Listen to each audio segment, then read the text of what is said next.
1, 2. It's working. We're streaming. Does it kick us off? Not yet.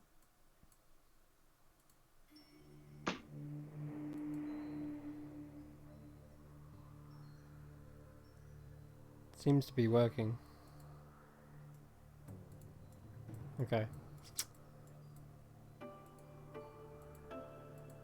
Alright, we'll go with it. So, take 3.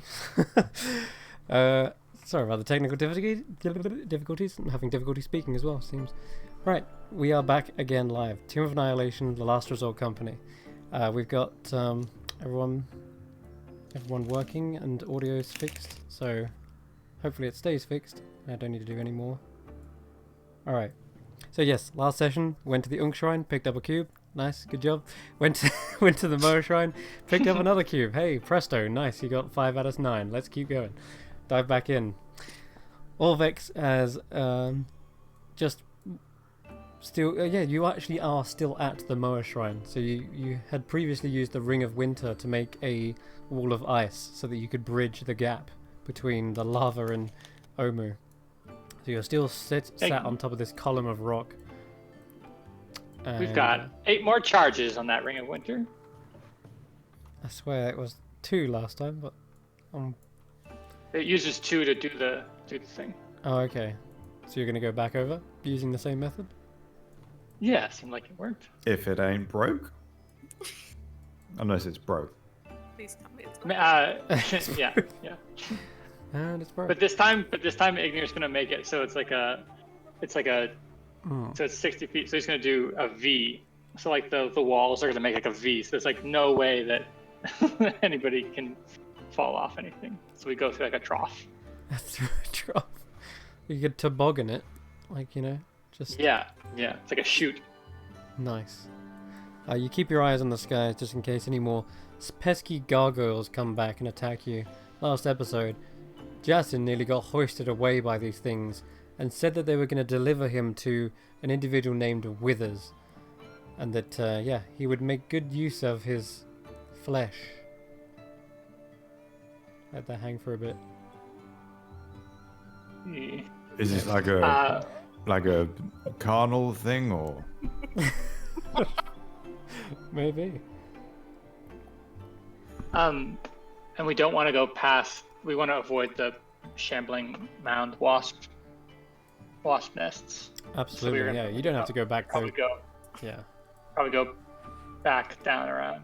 Okay, sure. I see. I'd like to ask Orvix or anybody who remembers a question about the cubes. Is it that when the cubes, how long do they have to be gone from the city for them to reset?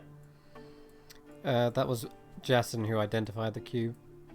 And he did determine, yes, there is a dormant conjuration magic within the cubes. Is it like instantaneous? It is not, no. It's like it takes a couple days or a day or something. Yeah, you could... In fact, you would have probably witnessed this when you was inside the tiny hut.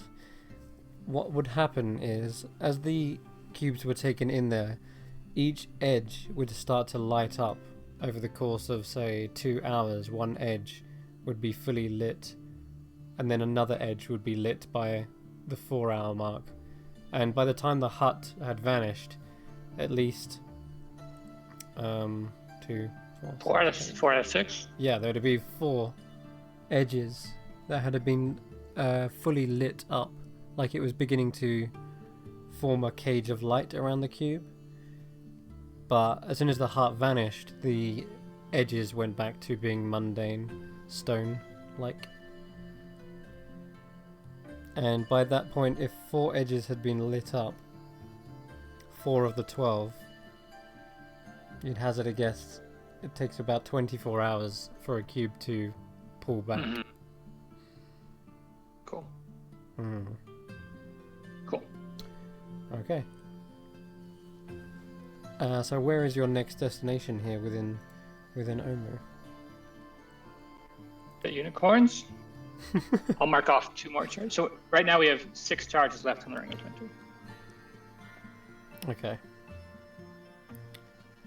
Keep that noted. Yeah, he's got a very tidy secondary resource on his Excellent. character sheet. Oh, sorry, I did find out how to add an extra resource, and the module should be installed. Yeah, I've got 3 potential. Yeah, I added an extra resource add-on, but cool. You'll figure it out.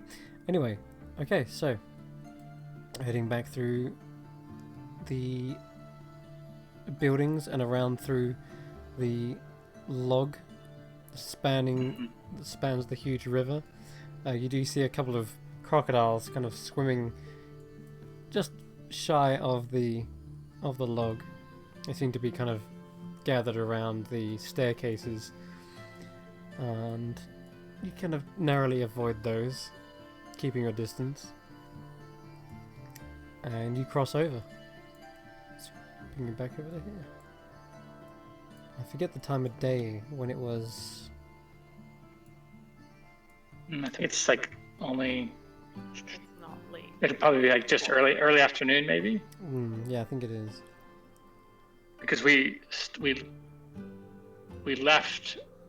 We've done 3 shrines today. Right. And we did the first one. We did the Froggy Myth one. Kubazan one first thing in the morning. Then we did Ankh, and then we did Moa. So yeah. Right, precisely. Okay, cool. So then, yeah, pushing on. You head up the main thoroughfare again. Keeping an eye out. We're gonna. Carrick knows we're gonna pass that the yellow banner campsite up there. But he'd also like to keep an eye out just for any kind of movement or I don't know, any kind of sign of the Red Wizards specifically. Okay. Yeah, you can roll me a perception check as you're going towards this.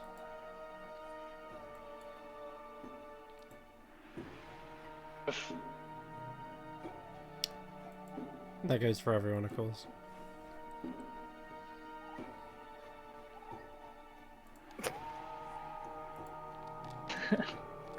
Carrick is just really excitedly talking about how cool the yellow banner is.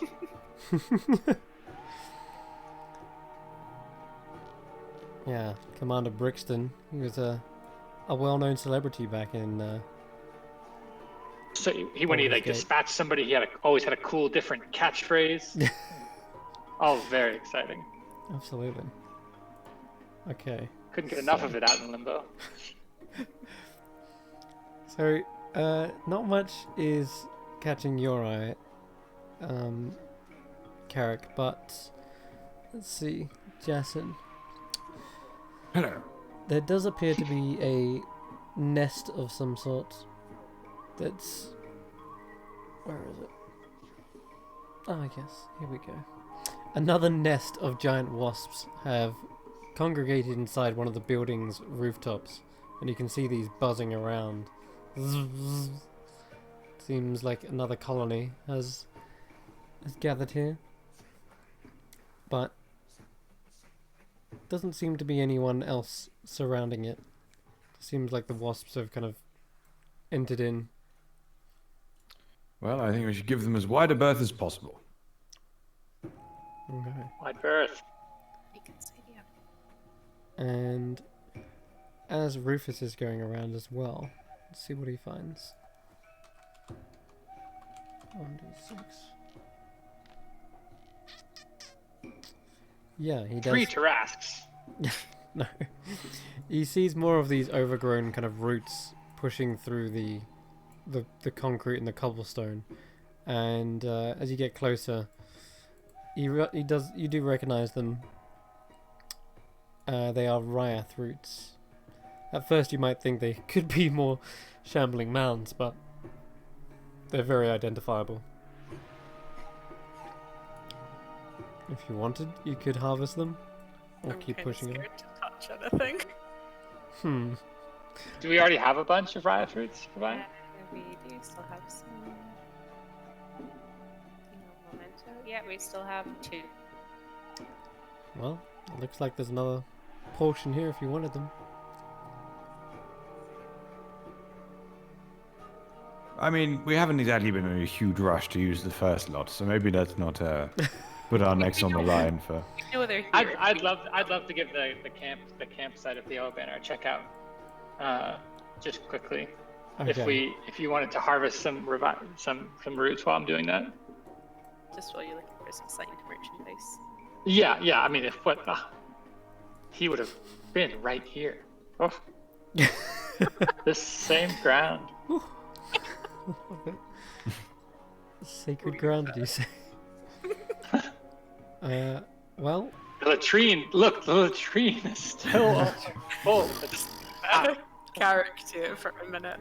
Look, maybe this is his pube. God. I idolized him. Alright. Well, you can give me an investigation check if you want to have a little closer look around here. just a closer look. You might discover one pube, who knows? I'll help him.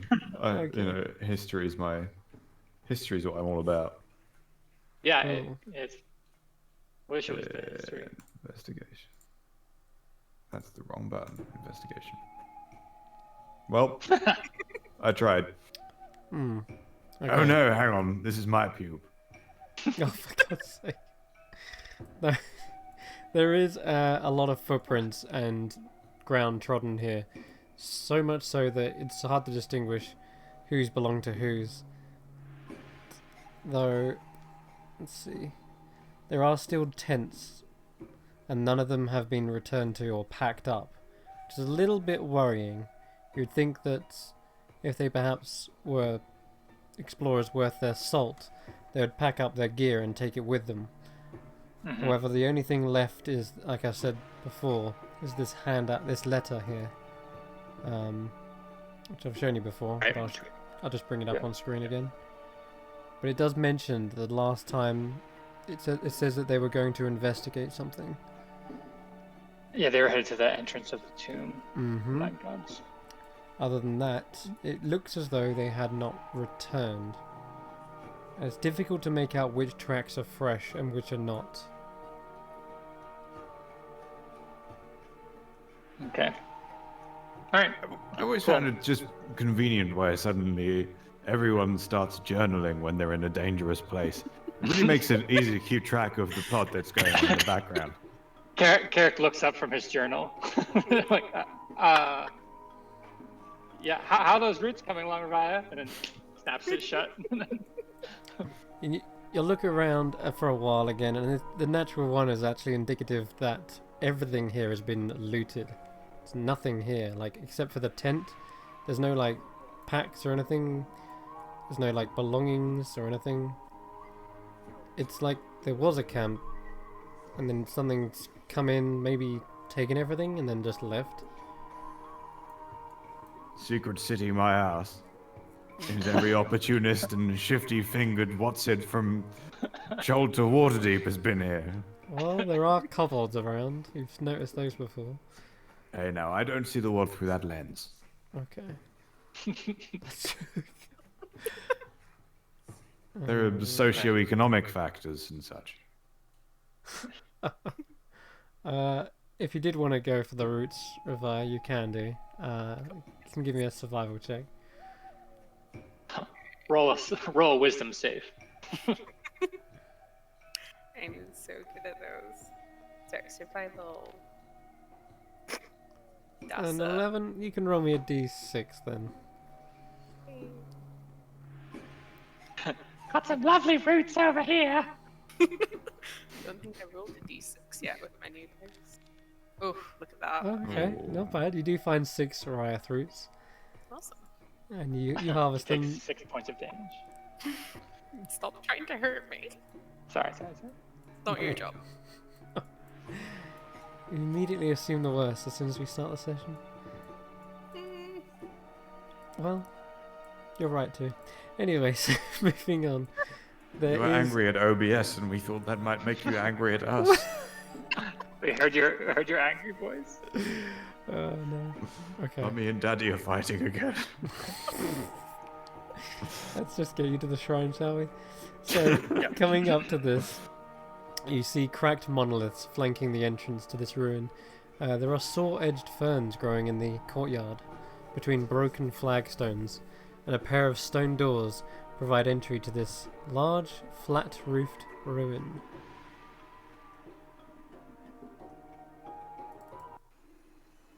And I'll drag you to the map. And when I was going around with my arcane eye, I saw little holes with rabbit unicorns. You did, Out yes. Mirage. You could, in fact, spot those out again if you wanted to. Definitely. I'd like to. I don't think I've told Ravaya to there, but I'd like to tell Ravaya like now. I genuinely don't know who would be more excited, Kirsty or Ravaya. Think of your happy place and realize that it's about to get. You're about to throw that out the window. This is your new happy place.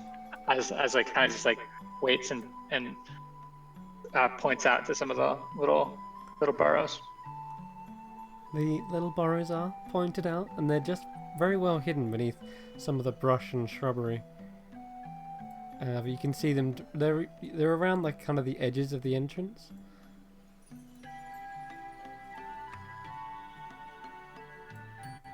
I give a whistle and Rufus, keep it at about let's say 30 feet.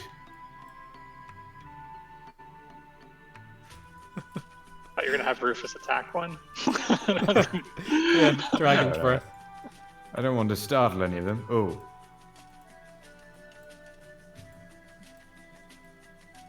Rufus can't be asked to fly upwards over this minor inconvenience. Well, the wall is a bit more complete than it is with the rest of the temples. Seems to be in better nick. Except for here, of course. But otherwise, that's all I've got. Or Rufus has got. Oh no, Ravaya, come back. No, Ravaya! Sorry. After her, Rufus. She's a...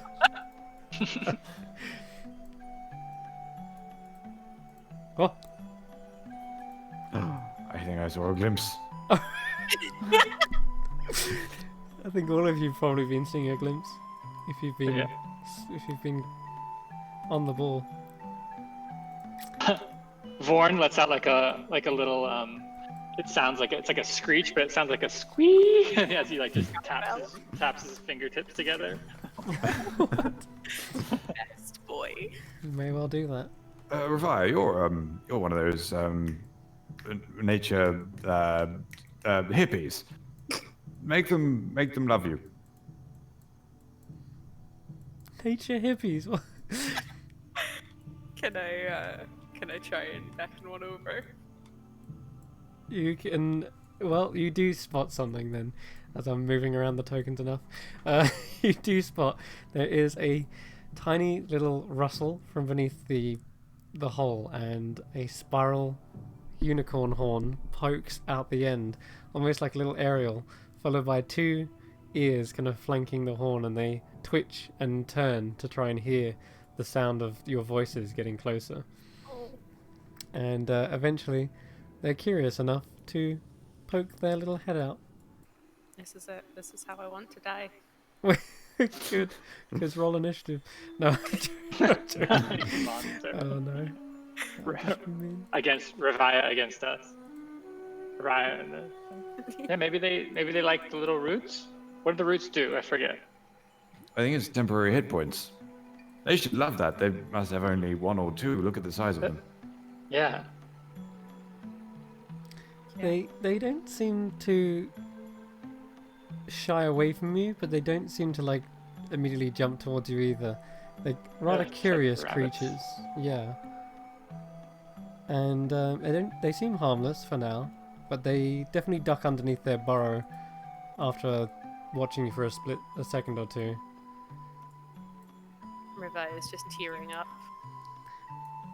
And then to the left, another one pokes his head out. Although it could be the same one, you're not sure. Carrick gonna take a ration and mage hand it and kind of break it up and then mage hand it over it and like leave like a trail of crumbs like starting. Yeah, just kind of like. A trail of breadcrumbs, trying to lure it out the hole. Yeah. Okay. Well, as it happens, it immediately jumps out and nibbles on the first like the first snack that you've placed.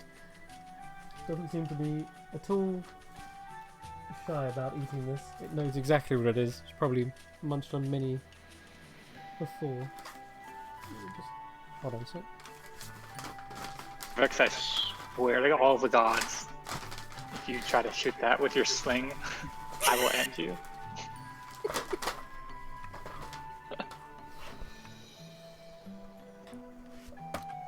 Oh my god, look at that face!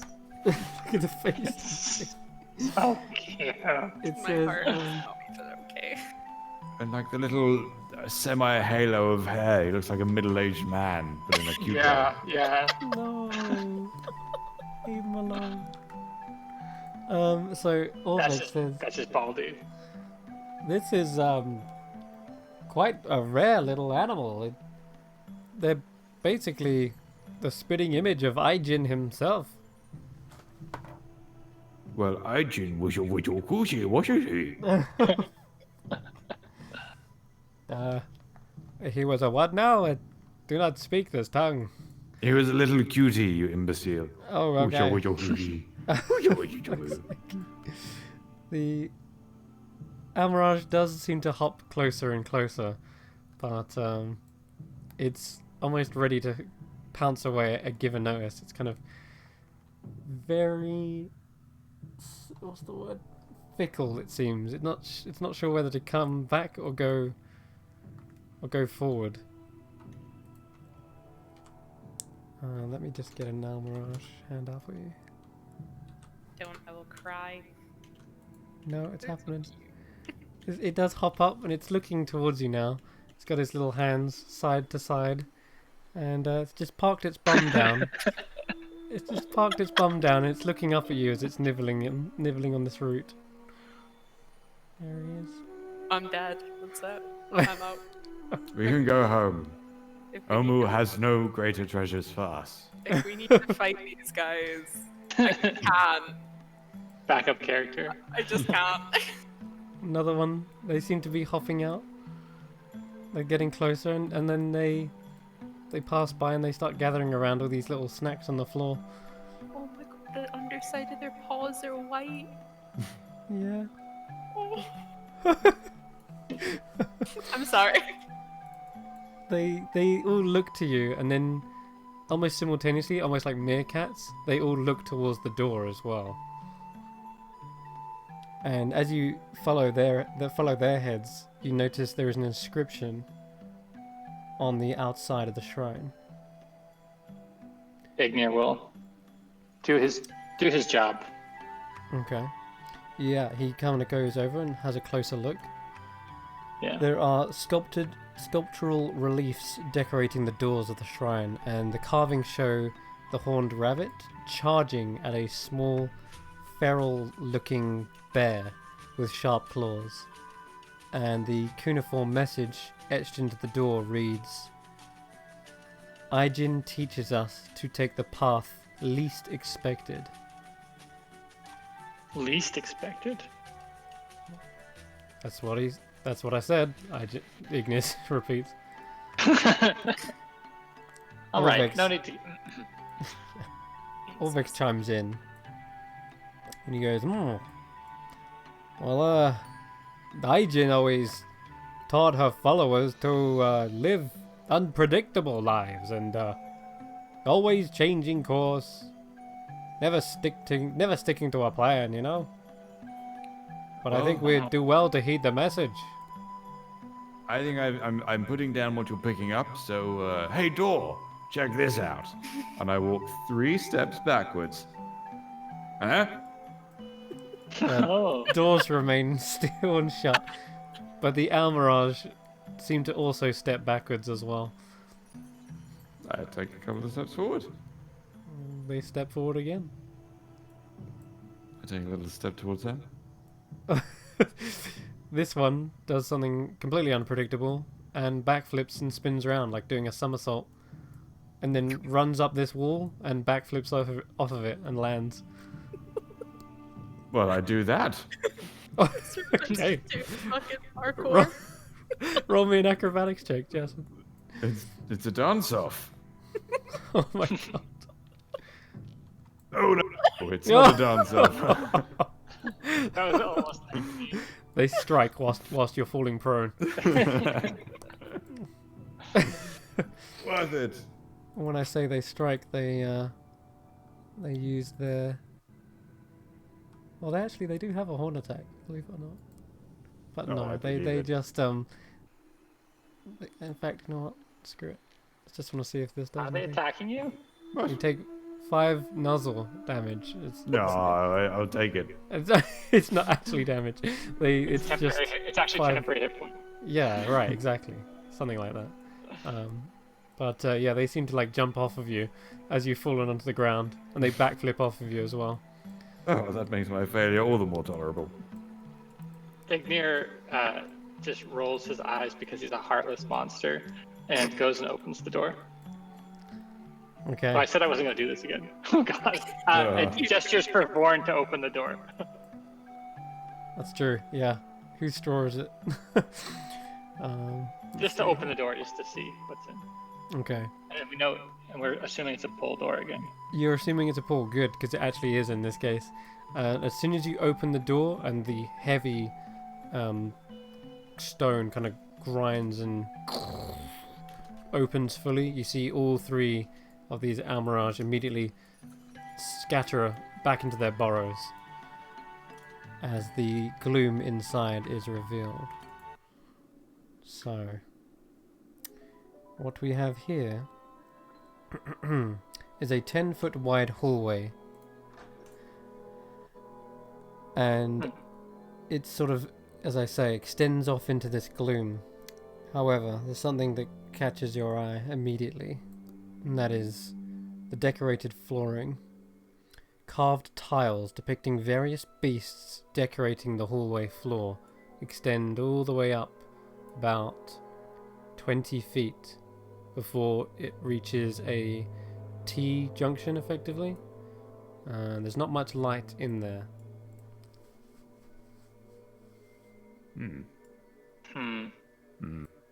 Looks very old, dusty. Cobwebs kind of drape here and there. I whistle for Rufus.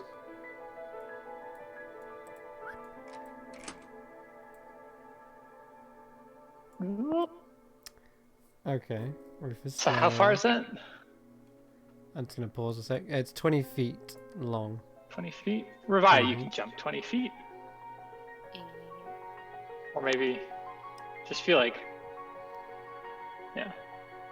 I'm sure I can do it. Each tile seems With to be your ring about of jumping. each tile seems to be about 5 foot square, and the tiles are kind of arranged in 8 rows of 4. In fact, actually, that sounds to me like a lot longer. That sounds really long if It does, doesn't it? Well, ring of jumping triples. It's about 32 tiles covering a 20-foot long. So, meh.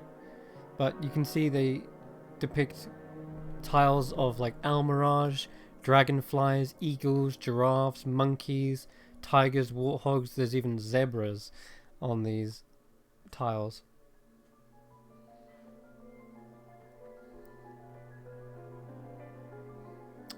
Path. The least. What was it? It was the Ignir. What was that again? The least Take the path logical of way? least expected, I suppose. Least expected way. Or was that? Something like that. Should The I- like ran up the wall when they were outside. In fact, let me just give you a handout real quick. This is what you see if you're having a good look at it. How far can you jump with the ring of jumping? 30 feet. 30 feet. Least expected route. Oh, I see. I'd like to put my foot out and tap on the unicorn rabbit face. Okay. You can do so. In fact, there is. Way to rotate. Sure. Can we rotate this map? Let me take you to the map. Oh, there's another map. Yeah, the actual map. That's just Okay, showing so if you what each it is. one's 5 feet, so it's 40 feet. So we can't jump it. This looks odd. What's happened here?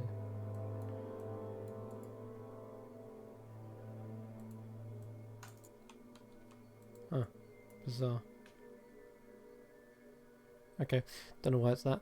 Anyway, you'll probably need to drag your tokens on, right? Doesn't seem to be loading for me. Okay. Yeah, I'm at 80%. I was also at 80%. I've just refreshed. Did that do it? Oh, if anything, I struggled to connect. No, it's going. I'm at 90. Should have preloaded it. It's not a big scene. It's just 2 tiles. I'll drag your tokens onto it. Let's copy you guys. There we go. Oh, I see it. Okay. I'm seeing 2 sheets. Yeah, that's why I was saying kind of looked weird. Oh, okay. One is the map, one is a tile, but yeah, this is the actual one you can see in front of you. It's facing Okay. upwards now for you, at the very least.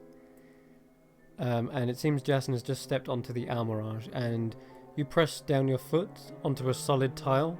Nothing seems to change or happen. Okay. Oh, okay. Wait, maybe. Okay. So is there? So what's the different one? It's Well, the same. You know, or do you take the Almirage all the way? But is that predictable? That's a hell of a jump. Yes. Is there anything like on the walls or? You can roll an investigation check, Revive. Oh, that's Ford sheet. Investigation. No. Nope, That's a not, really good not that you can depiction see. of There's a load of Almirage. there's a load of webs draped across the walls, which are really making it hard to see anything. And it looks very old. Webs, you say? These Little Bernie, anyone? Want to clear the way? Yeah. Yeah? Yeah. Take a step back and just do a controlled burn. Maybe try stepping on. Maybe if we so you think we just guessed it right on the first the first tile? What happens no. if we step on the giraffe? Carrick's gonna step on the giraffe. Wait. Okay. Carrick, you step on a giraffe. Nothing happens as Jason suddenly launches a firebolt, burning away the webs. Reveal small alcoves with tiny holes all alongside them.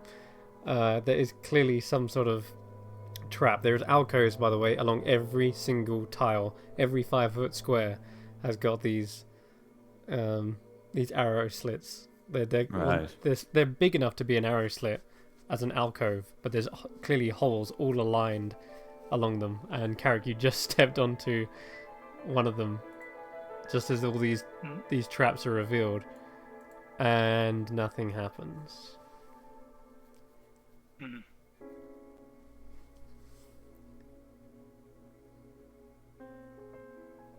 Because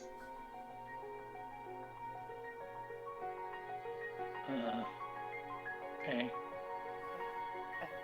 Carrick has thought up a way to cheat this, but I think we can we could easily get across not stepping on things, but I like the draw of solving this puzzle is more what Carrick is obsessed with. Path least expected, so let's not go in a straight line. Yeah, I think like there's so the first two rows have all the same icons, and then after that we could step on a unique icon to that row. I think for the rest of them, like there's not one that's the same as the other one. Only Right? one way to test. Look, Orvex, you and your 3 hit points can sit outside. Oh, I'm not going in there. No. We could also just use Vorn as a test subject, just because he. Vaughn, he's gonna hit 2 of these tiles at once. Look at the size of him. That's an excellent point, Orvex. Thank you. Fuck. Yeah, God. being a large creature, he would literally take one step here, Yeah. then one step there. Mm-hmm. You can't get across without you can't get across without stepping on a. I don't think. Without stepping on a tile you've stepped on before. It's gonna bore myself some. Right, there's not water, unique ones, but you could step on one that is different from the last row. It's like every row Yes. resets the. Yeah. Ah, refreshing. Orvex, you lush. Ah. It's very hot in Chult. You need to stay hydrated. Okay, give it a go. I'm here with Featherfall. Okay. What's Featherfall gonna do? Okay, Carrick, where are you stepping Featherfall in? goes Oh, up. because it might fall down. Okay. Yeah, let's hop onto the Almirage. To go to this one. Okay. You jump. A bit of dust is displaced as you land on the dusty tile, but other than that, nothing happens. It's kind of like as you look down at your feet, Carrick. Yeah, you notice it's kind of covered in a moss. All of them? Yeah. Oh, yeah, like I'd a like to faint- just do an investigation just to see if there's a lot of dust, see if we see any red wizard footprints or anything like that. Yeah. Rolling me an investigation check for the tiles then. And as he thinks of this, he'll touch his forehead and give himself guidance. Mm-hmm. You said investigation? That's right.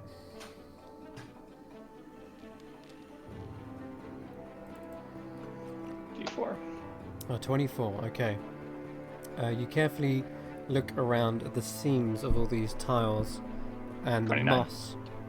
The moss does seem to be kind of growing around and inside the cracks, as if it's coming out of the cracks. And you notice there probably is a small, what's the word, underside to these tiles that the moss is able to get into and grow out of.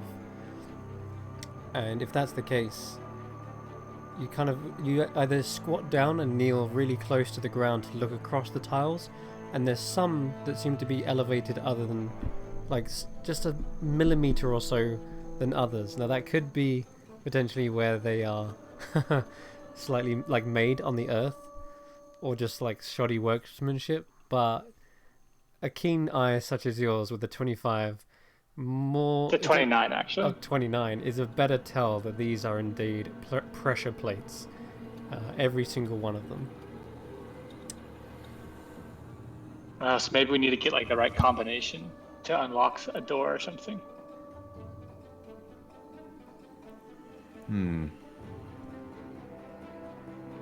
Carrick's gonna jump onto the tiger. Okay, nothing happens. Jump onto the warthog. Nothing happens. Okay, I'm just nailing this. Jump onto the eagle. You're all good. Okay, Chris. All right, I think we're doing. Jump onto the. Oh, we've already. Oh, maybe we haven't stepped on. You haven't done zebra yet. But then I started on giraffe. So you could go zebra. I don't know if I can make it to. Yeah, I'll go to the zebra. zebra. Okay. And yep. Nothing Can happens. I do a standing jump and make it onto the monkey? What's your jump distance? 5 foot. What should I? It should be a number of feet equal to your strength score. My strength score is 10. I'll look it up. Jumping rolls. Which I have right here. So I'm not taking a run up or anything. So So, when you make a standing long jump, you can leap only half the distance of your strength score. okay, so I can jump 5 feet, Mm-hmm. which is if I get to the edge, there I should be able to maybe just make it to the monkey one, right? Maybe just. That sounds like a roll to me. Go ahead. Yeah. Go give me an athletics check. Oh, I'll guide myself again because I'm a cleric, and it's athletics, and I'm also gonna channel divinity to get proficiency with athletics. Bloody hell. Alright. Does not want to mess up this roll. Oh man. 9 plus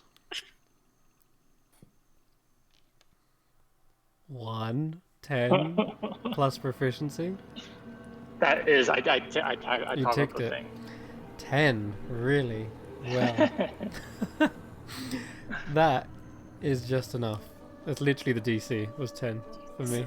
It's only a 5-foot jump. How hard Yeah, could it be? yeah. Everyone watches like her character's like trying to be like super like this heroic jump. Mm-hmm. And then dragonfly. And Carrick, you make it all the way across. You swear you see the tile at the very end slightly go down a bit, like, but it doesn't go down enough that it seems to activate. And Carrick, you make it off of the tile and onto the other No, side. if they're actually triggered, they might be totally You could already be, diffused, could be old. and we're just being very silly. But Mhm.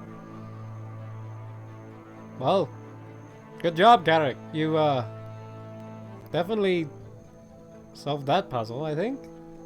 Wait, oh no, what? Why? Why? Oh no. it might maybe like it's also if it's not working right now, then anybody. Why don't you just come straight across, Orvix? Just walk on everyone in a straight line. I don't want to test that, thank you. What did it say? Take the path least expected. Who would expect a straight line? I think everyone, right?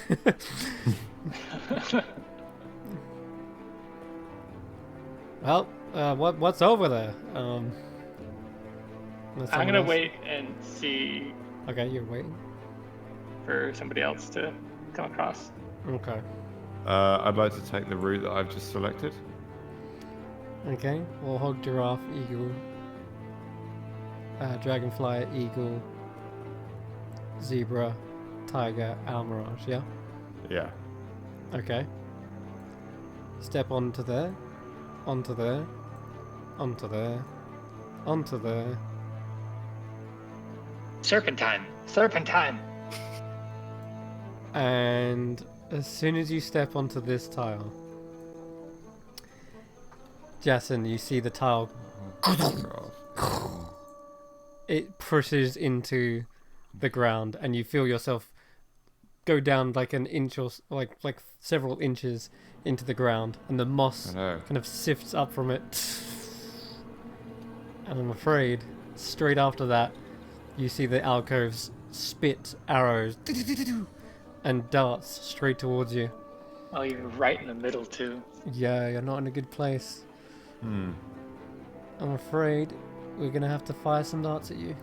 I have some to hit. Huh? But those are all unique tiles, right? Yeah, I thought that's. You stepped. Well, you went this way. I'll reverse it. Whoop, whoop, whoop, whoop. That's the path you took. You got two there. There, Oh, eagle. there. Okay, let me just do this real quick. 1d20 plus 5. Uh-oh.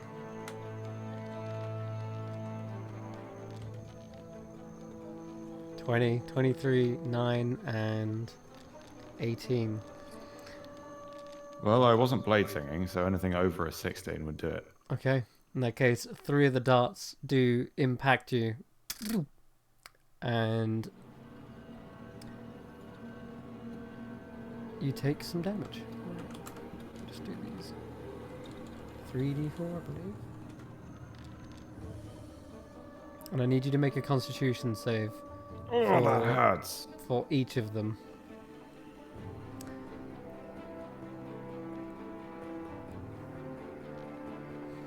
I'm so good at saving throws.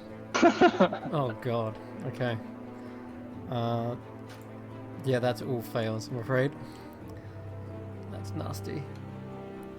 So the darts sink into you, and it's a real stinger at first, but it's not like it's not like arrows have just shot through your leg. You look down, they're actually only tiny darts, and that's when you start to feel a bit nauseous. You start to maybe even stagger on the tile, just a slight step, because through your system, a rush of poison hits your system. 22 points of poison damage. Are you down? I am indeed. Oh boy. Ugh. He staggers on the tile so much so that collapsing to his knees and then slumping almost onto his head on the same tile. Are the darts still going?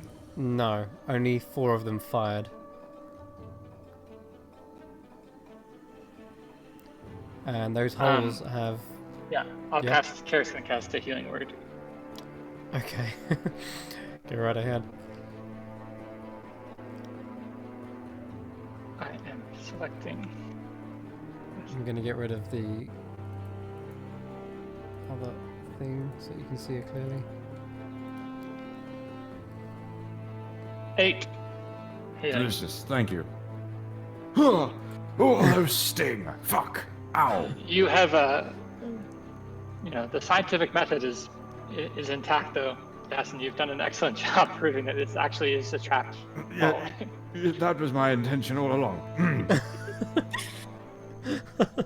Just a fair warning, just if anyone wasn't doing this for science, maybe they should think it through better than I did. What did you think?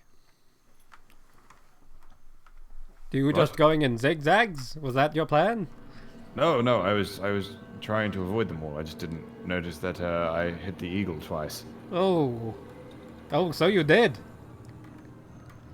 By the 9 trickster gods, you got screwed up. I like to smack him.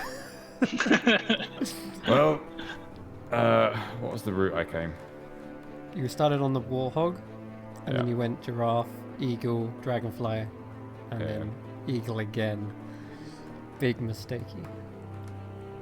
Okay. Don't die. So, next job is Tiger, Mm-hmm. and then Tiger, I'm jumping to Almirage. So you don't want to go monkey? Hello. I could do Monkey. Hi. And Hello. Almirage, Hey. And I'm out. Alrighty. Good job. Goodness. Ouch. Yep. You get to the end. You see there are only tiny little wounds on you. They didn't bleed when you pulled the arrows out or the darts out, but that neurotoxin was... Don't worry, Potent. everyone. I didn't bleed. The suit is still clean. What do we think's more important? Like, You still feel like you might need to just rest yourself against the wall for a moment or two, because this stuff is still thumping through your body. It's a I just- burn. I'm just gonna sit over here for science. For science. So it's Just poison. avoid stepping on the same Do we want tiles. Vorn? Do we want Vorn over here? Because if it's poison damage, he'll be fine. True. We'll wait. Vorn, go break up some rations and sit outside. With the Let all the Almirage come to you. He's ready for something dumb. No, you're gonna be great. I mean, we could just do the thing I did. I'm going I to want do to see it. this. What? Because none of Is them that- are the same ones. Oh, a straight line! Yes! Oh my god. Oh, it's That's so good. after 2 drinks. So Fuck it. good. After 2 drinks. So, Provide so just- Just we're here overthinking everything. yep.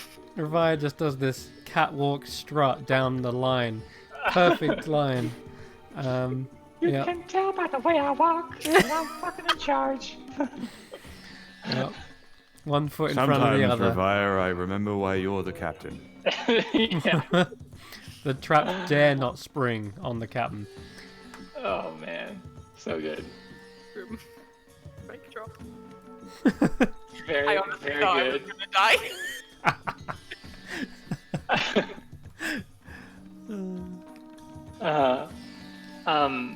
Ignir looks over at Orvix and says, "No straight lines, huh? No one would think of that. Aren't you some expert?" And then just Well, it shove was unexpected the third time. It would be expected Ignir's the first time. already walking across. Wait, Kibble, can you see the map? Or are you not on yet? No, I had to fix something. WebGL somehow got turned off, so I'm fixing that. Gotcha. That's why I'm quietly listening. Oh, I'll send you a text message. okay. Okay, whatever. I just fixed it. Well, you'll be pleased to know that Ian's just taken Ignir's life into his own hands again and had him walk straight across a tiled trap. This is what happens. As soon as he gets to here, Oh, they all have to be unique. Oh no. a series of darts strike out at him, and 2 of them hit for 8 points of piercing damage. These ones really get in deep between the scales, and you'll need to make me 2 con saves. Sorry. I really thought we had that cracked. Well, anyone would expect someone to just follow the same path again, wouldn't they? That's I will shoot. that's expected. Or- Okay, the Pulling my bow one's a out. pass. One's a Warren? pass. Orvix. So the first one is halved because you passed. Yeah, Orvix is doing the damage. Orvix is doing 6 points of poison, halved to 3. And then the second one is full. Another 6 points of poison damage. So 9 in total.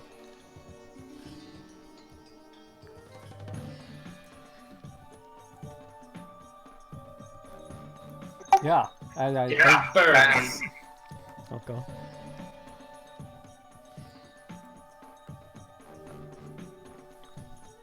What was that? So, Ignir, just to refresh your memory, it seems like you've just come out of a stupor where you've been. It's almost like you've been gone for weeks. This hallway has a bunch of tiles, and we can't step on the same animal twice. There's when going across, but you can jump across stuff too. Lovely. Also, you just tried to take the same path twice, and that also set off the trap. Sure, Ignir is talking shit to Orvix. Yeah. About how Have you met Orvix yet? Nope. Hi, I'm Orvix. Nice to meet you. I'm the translator for the Red Wizards, and I can speak Old Omoian. It's quite a talent. Took me many years to achieve this language. You reading this one? I can read this. That's the one. But I studied my language. I didn't just pluck it from whatever dark magic you did. No need to sound jealous. You can see he's quite old. He's balding. He's got this kind of scruffy beard. He's quite gangly and looks like he hasn't eaten in a while. But his tunic's kind of got like ink blotches over it. He's clearly a scribe who's been hard at work for many years of his life.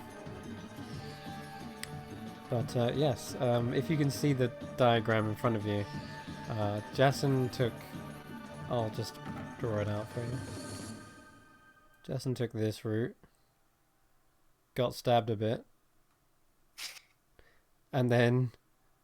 Oh wait, no, we went onto the Almirage, didn't we? I think you jumped to this one. Did you? Did you jump off? I Oh jumped. no, from- I remember now, I jumped Tiger, from monkey, zebra like to... that. There we go. Meanwhile, I think you went... I can draw mine. Or... You started on Giraffe, went to Almirage. Did you go to Tiger? Are the darts or anything like coming from a particular place? Mm-hmm. There are alcoves, and each of them seem to have like 4 holes in them.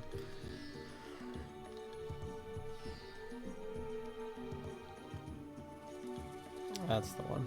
That's the one you did. And then finally Revive went just like that. like a boss. Well.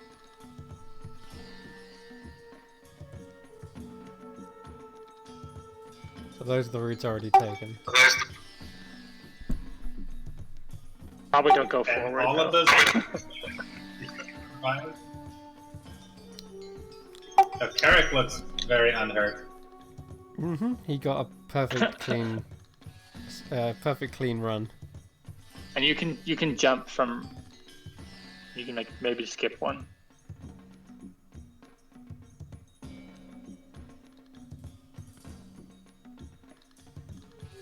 So do we need Orvex over here? I'm staying No. right over here.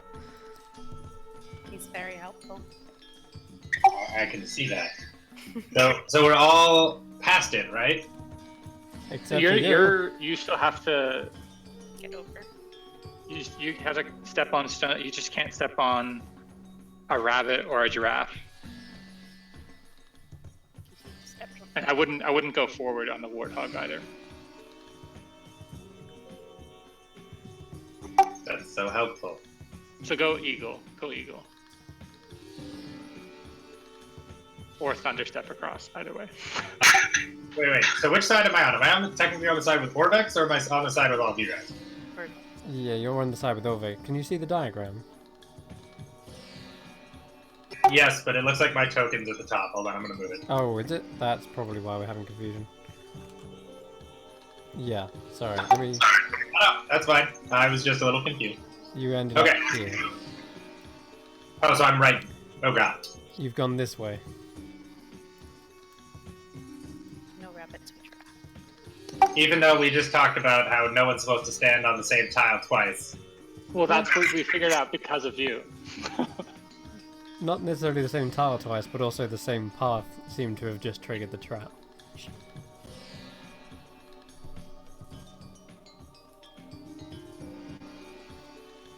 Because it seemed when Jason went over the eagle that Carrick did, it didn't set the trap off.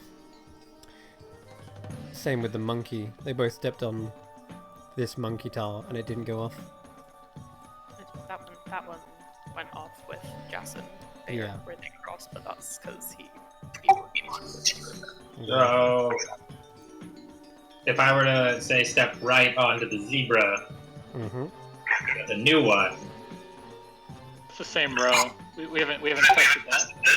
Oh, And you're gonna. I think there's only 8. There's only 8 animals. good call. So you could default from. Go on the start. Go to the eagle, and we'll see from there. I'd say. Okay, fine. Let's go to the eagle. Okay, nothing happens. Bully. So, Any of those should be fine. Wait, but I started with the unicorn rabbit, right? yes. Rag is don't go rabbit.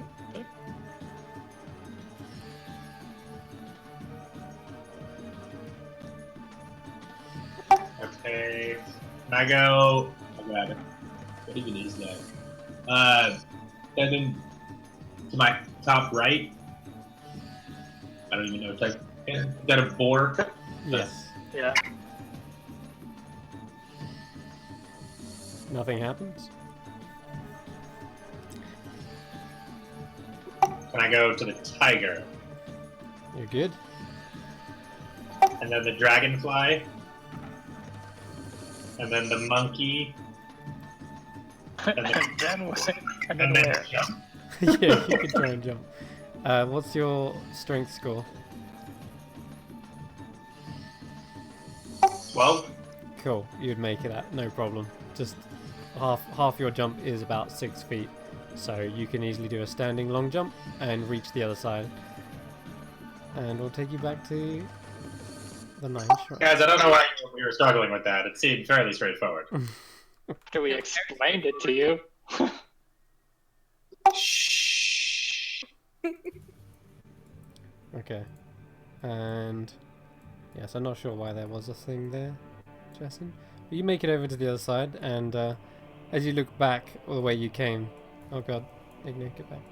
Oops. As you look back the way you came, there is a set of Almirage standing just behind Orvex and the Shield Guardian, all looking over their kind of shoulders almost. Just gonna try to get back over. Vorn has like placed little bits of rations on his shoulders and holds out his and sits down like cross-legged and holds out his palms with stuff in there too. He's having Okay. like a Snow White moment. And that's the last we see of Vorn before we duck around the corner. Good. Okay. Ooh, see, that wasn't too difficult. I thought Alright. it was gonna So, ahead of you is a few winding corridors that seem to go around the corners. There's a load of web every which way in that. Doesn't seem like anyone's gone in these tunnels for a little while.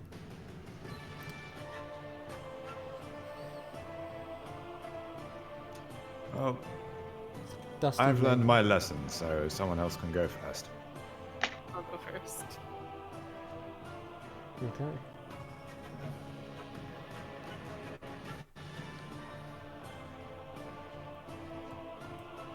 You come around this dusty maze, realizing there are many passageways that kind of go back on themselves, twist in S shapes, and go round corners.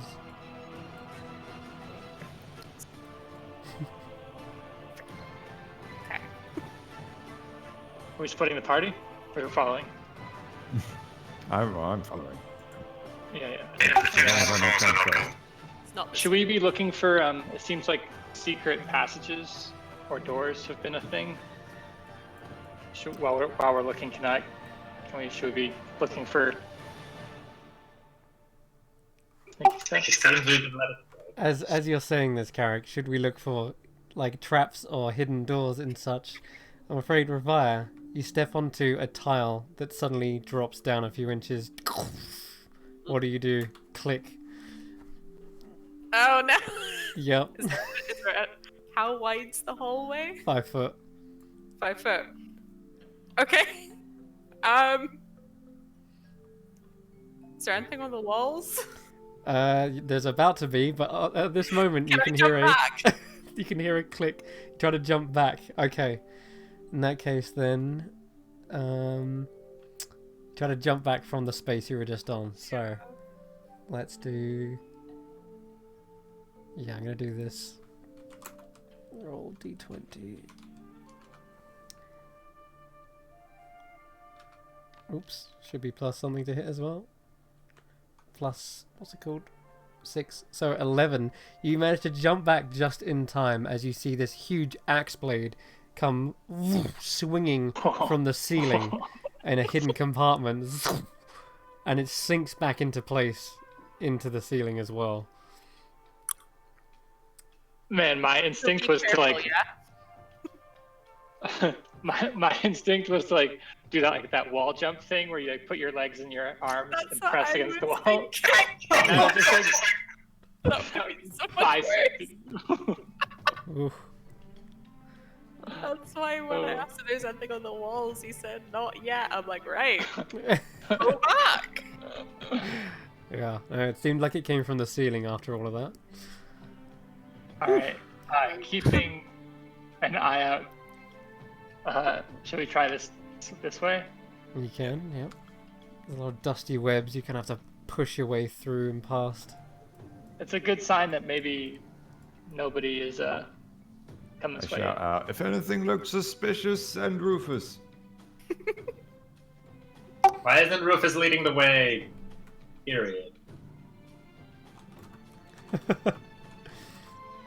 Well, because he's so cute. Yeah, he's got 1 hit point. I'll come to this point. Ooh. Everything seems fine so far. I've come to a T. Where are you? You guys can't see me? If you click anywhere else on the map, you'll deselect your token, and you'll be able to see the other people's eyes. I knew that. I'm sorry. Please buy stock in Foundry. Okay, carry Okay. another T junction. Dip do, the cat's got the flu, the dog's got the chicken pox, so out goes you. Okay, That's a dead end. or is it? Let me know if I'm about to get bisected by an axe. I'm watching. Rufus, you're doing great. Door? Door. Mhm. There is a door. A dusty Careful. looking door. Again, depicted Mage? with the inscription of like an almirage fighting the clawed bear-like creature. Obolaka. Bet my life on it. Careful, mage hand open the door. Oh, don't actually bet your life on it. Maybe inspect it I'll- first. Okay. So the door you mage hand open slides open, and you see a shaft of natural light spilling forth from a tiny square hole in the ceiling, and it shines onto a carved stone pedestal. Is there anything on the pedestal? No.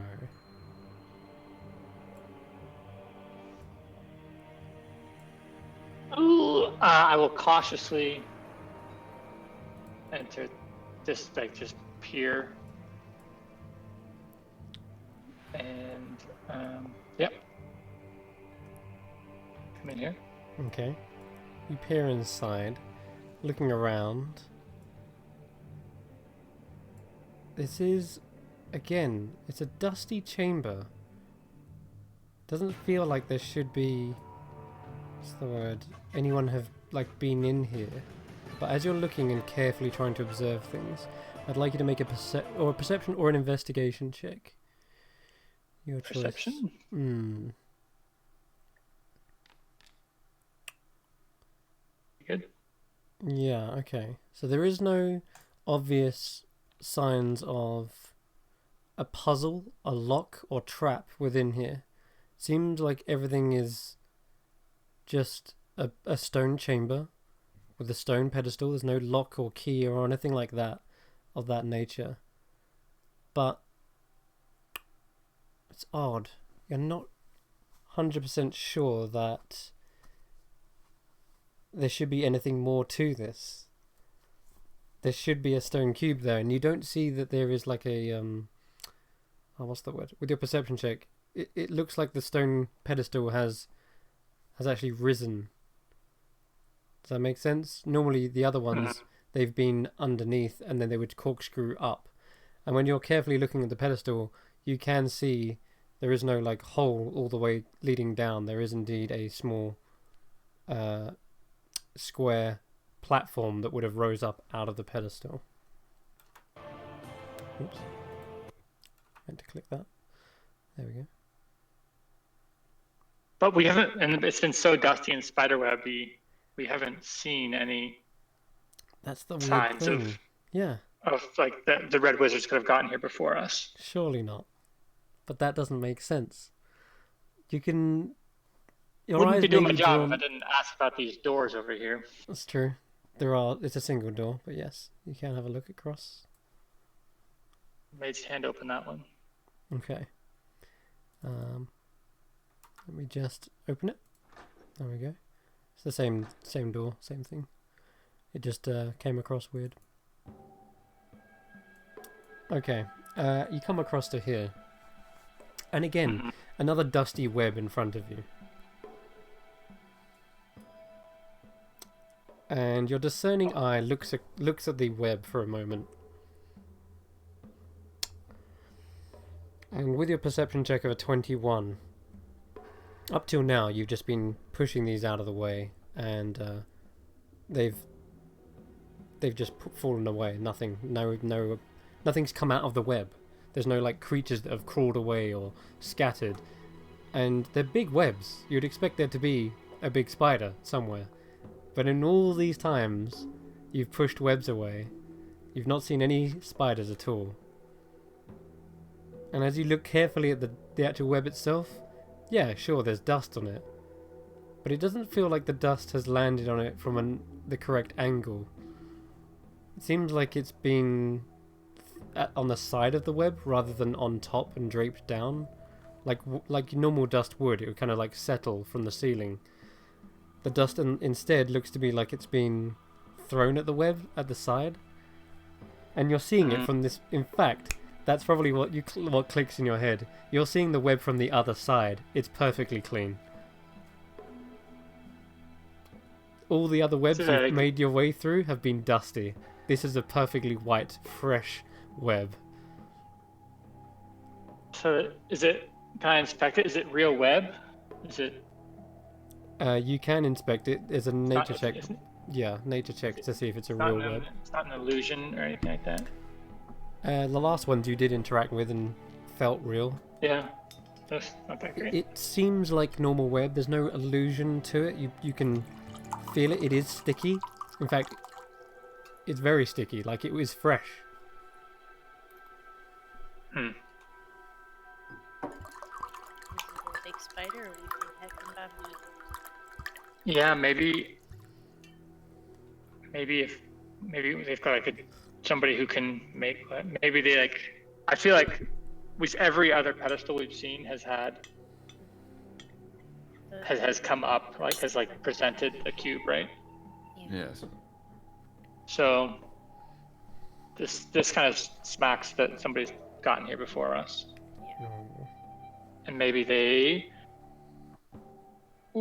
Could they have polymorphed themselves into a spider, climbed in over the walls, grabbed it, and then pooped out some web? That's well within the theory of possibility. That seems overly complex, though, as a method. Yes. Well, if they have a druid or It'd make us waste time going through the whole thing. yeah, I can't wait for them to get to the the Unk one. It's gonna be great. Motherfuckers. Two can play at this game. I'd like to just like pass my hand over where the cube should be to make sure it's not invisible or something. Ooh, that's a You great. pass that'd your be so hand over it. embarrassing. There doesn't seem to be anything there. No. Okay.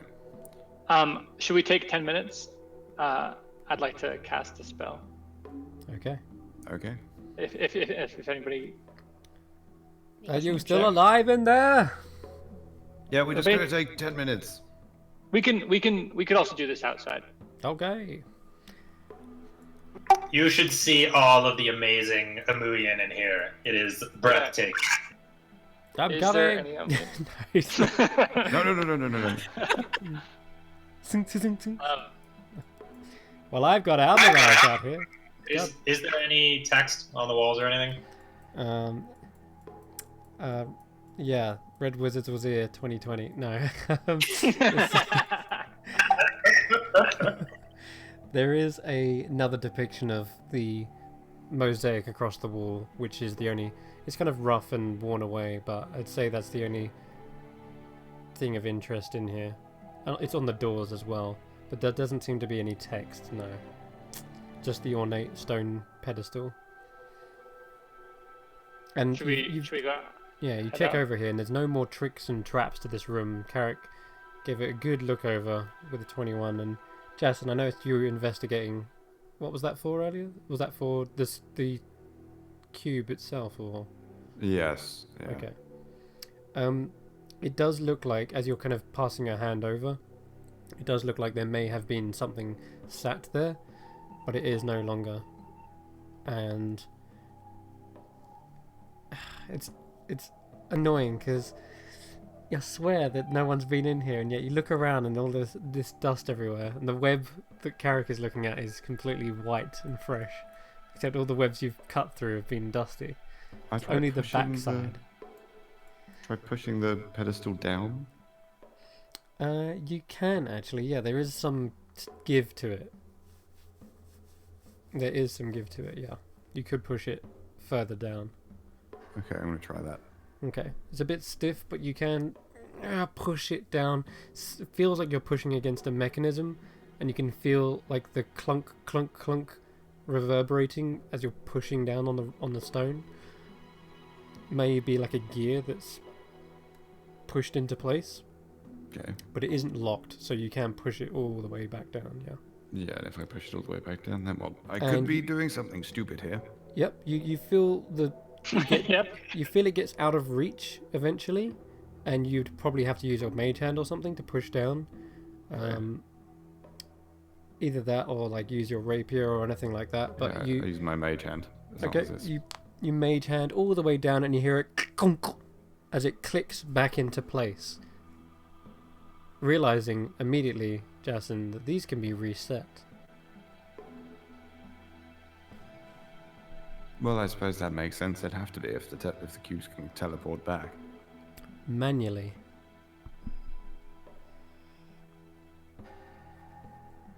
I'm struggling to see the importance of this. Not magically, manually. Right, so So so maybe the cubes like showed back up for Rashnaji's, and then he'd have to come back here and set them up. So maybe, yeah. If you can. maybe there's some kind of servant's entrance? Like, you wouldn't want to have to do all these puzzles. Hmm. I think if you can reset manually. I feel like there's a big Maybe revelation coming manually. here, but I'm kind of... Is there like Carrick is set up, and he's been casting his ritual spell while this is all been going Okay, on. in that case then, as you're mulling this over and thinking what piece you're not seeing, Carrick, what spell did you finish completing? I cast augury Okay, as a ritual. alright. And what questions would you like to ask? If we did everything right within the next 30 minutes in this shrine, would we find the cube here? The bones remain perfectly still. And as you pick them up for your second question, they are cold in I your think I hands. only get the one. One question, just the that's one. it. Okay, never mind then. Yeah, the bones are cold in your hands as you pick them back up. They are seemingly giving off a negative response. The stone's not here. you said there was light coming in. There is a tiny shaft of light, yes. Well, Like from I don't know. The fact that these spider webs are messed with, suspicious to me. Yeah, something could have crawled in. It could have been a spider from up on high. So, sorry, what did you say, Revi? You was inspecting it? Yeah. Okay. You'd have to climb up onto the pedestal and have a closer look, but give me an investigation or a perception check. Perception. 7. Hard to notice anything from this side. It seems untouched. It seems like a simple, tiny hole in the top of the shrine. We need to get on top of the shrine. Okay. You head back out. I don't know if we actually need to get on top of the shrine, but apparently that's where We my can- brain went. We could at least send Rufus up there to check it Yeah, out. you can try. Yeah. That makes more sense than trying to climb the building. I'll drag you back out for the time being, and you can have Rufus have a little look. So, oh, Carrick's stuck in there. All right. So Rufus, he can fly up and have a closer look. He can roll with advantage. Let's go with this. Well, Tits.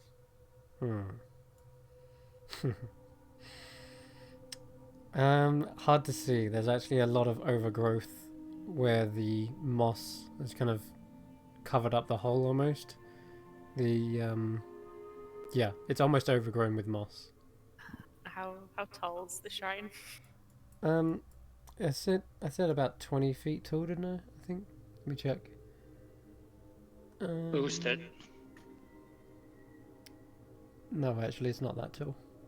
It's a flat roof, by the way, as well. So, I would estimate probably somewhere between 12 to 14 foot tall. It hasn't given me a height, but I'm going to judge that because it's a single level. There's no like upper floors. So Cool. Yeah, I'm gonna run and chuck myself up to the roof then. okay.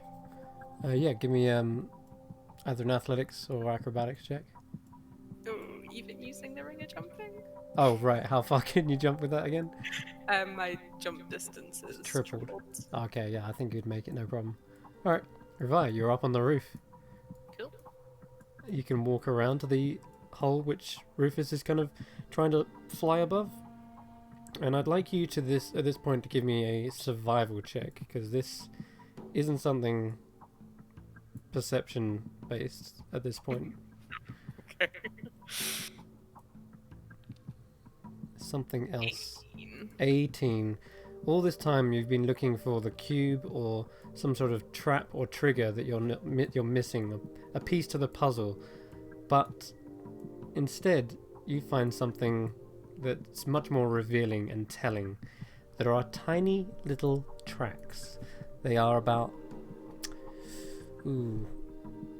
only a foot long, if that. And they are three-toed.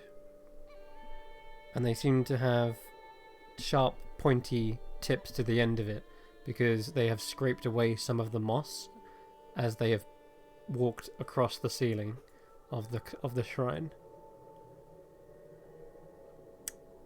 And there's a few of them. There's about 4 of these tracks, and they all have started on one side of the shrine and then moved over to the hole. And there's some tracks that kind of move around and gather here. And as you kind of like, there's one area that seems to be the most noisy in traffic, and it seems like they've actually moved some of the moss away, and there is a keystone in the top that looks like it could fit some sort of lock or key or something. Yeah, it's a lock, and it's a long lock as well. It doesn't look like it's just a shallow one, and it doesn't go into the actual shrine itself. It's like next to the solid wall, like over here. So I'm gonna say like pointing right there. Like a lockbox. That's alright. Like a lockbox. You could try and... It's not a lockbox, no. It's like a slot in the top that's shaped like a keyhole. And you kind of peer down and into it, and you can't see the bottom of it.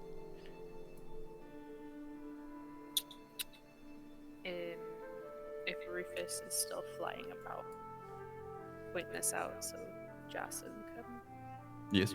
see and relay this to the ground. I do that. Okay. Yep, everyone's aware now. There's 3-toed tracks up there They're very small. They must belong to a small creature. And they've got sharp claws on the end of their toes. I'd like to just count the unicorn rabbit's toes. More importantly, is Vorn being amassed by them? Oh yes, at this point, 100%, because he's got all the rations out. Yeah, they're like crawling and climbing all over him. Great. One of them Love shading itself under the umbrella. And yeah, they don't seem to be hostile, and you check their feet to make sure they're not the ones responsible for this. And no, they do not have sharp claws on the end of their feet. And these Amirage are tiny creatures. The size of the footprints on the roof kind of measure to be about a small creature. Koboldy. Did you say kobold? Yeah. Mm-hmm. Okay.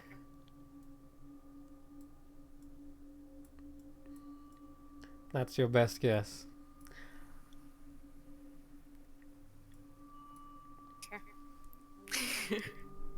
Okay. Did you want to inspect the locker or anything, or try to pick it? It's up to you. Yeah, I'll have a look at it. Okay. Yeah, as I mentioned, it's very long.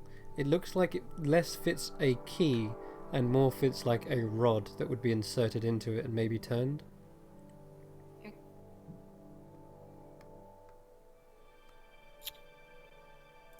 Can I? Oh, wait. Does it look like my sword would fit? Or like an arrow?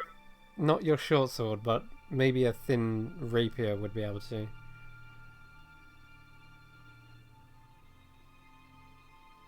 Or if you had a quarterstaff, maybe that would also kind of fit in there. Who knows?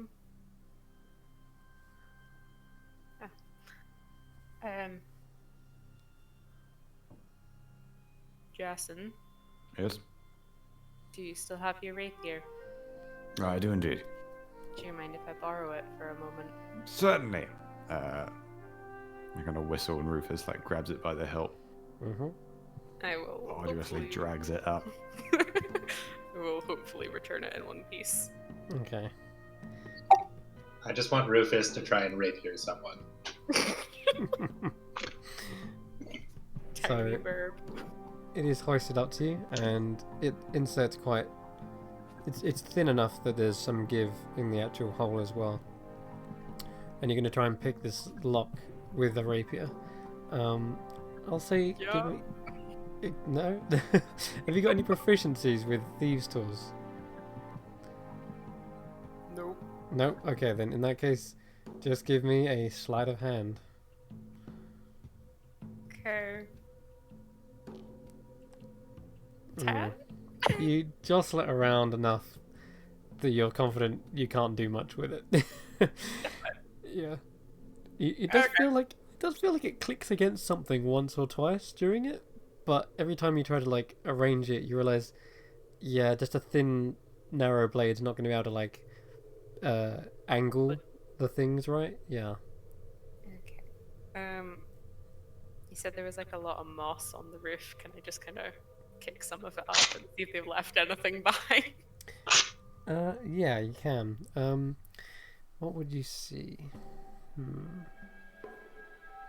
Obviously not kick it up. I'm not Okay, yeah. creating a shrine or anything like You, that. you, I'm just you kick trying to- around something, and you do notice there are some small droppings. They don't look like bird droppings, so something got up here. They have a foul odor to them as well. But maybe with some shrewd nature check, you might be able to detect what droppings these belong to. Sure. Let's give it a go. Because some animals do have certain shapes to their poo. That's what you roll your 17 on? Looking at poop? Yeah, I mean, did you know that wombats poop cube poops? What? I do know. Yeah. I do know that. It's amazing. These ones are shaped slightly like, well, they're not rabbit droppings. It's not Nesquik. It's a slightly longer one slightly fatter, but it has a foul odor that carries with it, and you're recognizing that odor as a skunk's smell. Very identifiable. These are skunk droppings. Right. And apparently I lower the tone.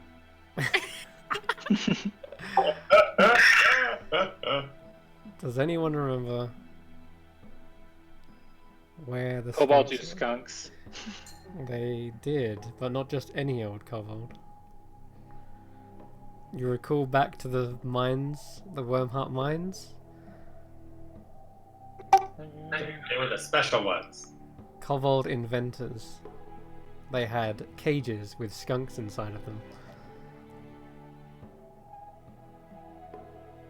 And they also had staves. Staves likely big enough to fit inside said hole that you're looking over right now. Right. And kobolds definitely match the footprints that you've discovered as well. Cool, I'm gonna slide off the roof now. You're back with the others. I will return Jacin's rapier to him. Hopefully not too messed up from my ability level. No, it's not bent or anything. If you'd have rolled something like a natural one, maybe, but... Okay, so there's a lock on the roof. There's skunk poop. Thank you for that, Ian. I have it on my phone, so I wanted to send it. What? Sometimes I forget. There it is, yeah. Square poop. They look like brownies. Aww. Danger brownie. Yeah. Yeah. Mhm. So I just have to prove that I'm Australian. My Australian passport needs to be proved every once in a while. It's just got a picture of a Does square anyone know poop how on it. to? Anyone know how to open a lock? I could become good at doing it for 10 minutes. We're short that kind of roguishness, unfortunately. We are. But we don't think that it's in here. No. that's true. Yeah, Mirage look at you, kind of tilting their heads back and forth. Did I think you we see need a to track little down- kobold? They know. I've seen a little kobold anyway. They all nod. Oh, They nod. whoa! What? Can you, Did you? understand Did- me? If only we had a druid or something. Of all the languages I can speak, the animal is not one of them, but You don't happen to be able to write, do you? they look at you confused. Thought that was a long shot. Yeah, it was a long shot. Wait, they nodded. You guess it just happened to be perhaps complete and utter coincidence. Okay. Yeah. Sorry about Yeah, Vorn is holding a piece of ration, like moving it up and down, up and down. that. Yeah, that's what's happening. You look back, see Vaughan is actually just moving up and down with a ration. Yeah, 100%. Okay. So, I feel like our priority is to track down the Red Wizards. Hmm. Because it's no sense in us going to these other shrines and then coming up empty again and almost dying. Well, if we keep going to the other shrines, we're likely to run into them. But why? I'm confused. Why are they? Why they don't work with kobolds? I'm might assuming be this is not- another free agent like that pesky tabaxi. Maybe they got the kobolds under their control. Maybe they're using the kobolds.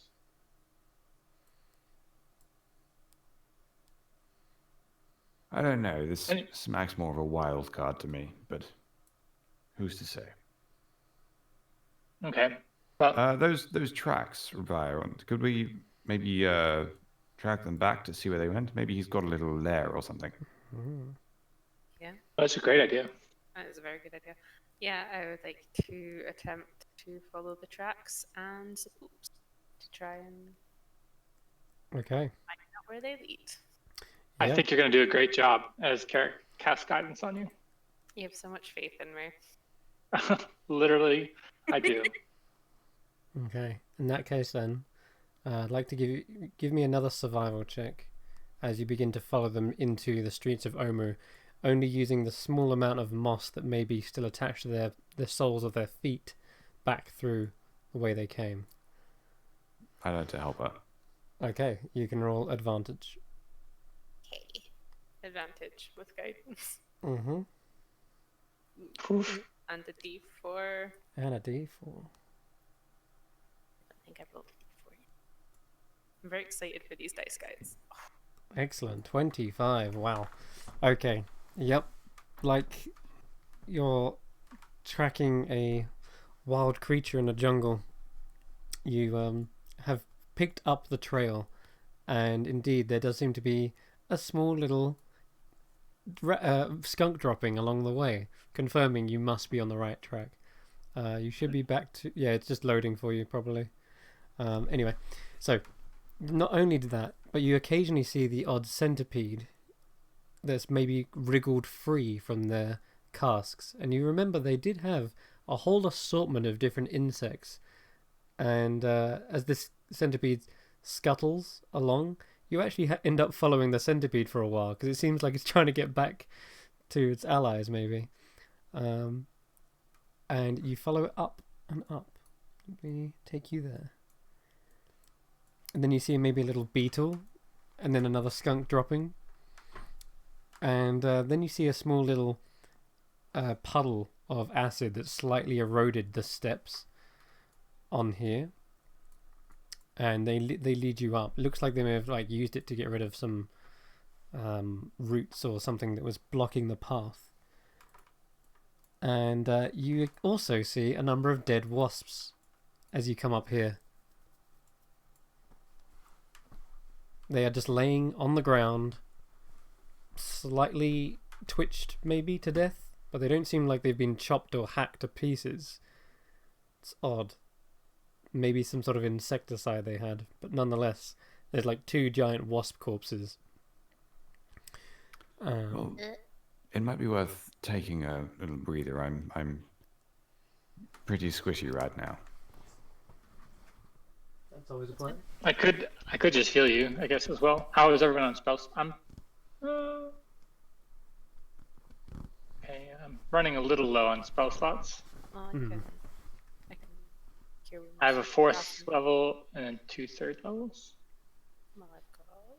I know I can't do as much, but I could get him slightly less squishy. Yeah. Okay. Just so like one little thing doesn't knock Yeah, him you up. can top him up.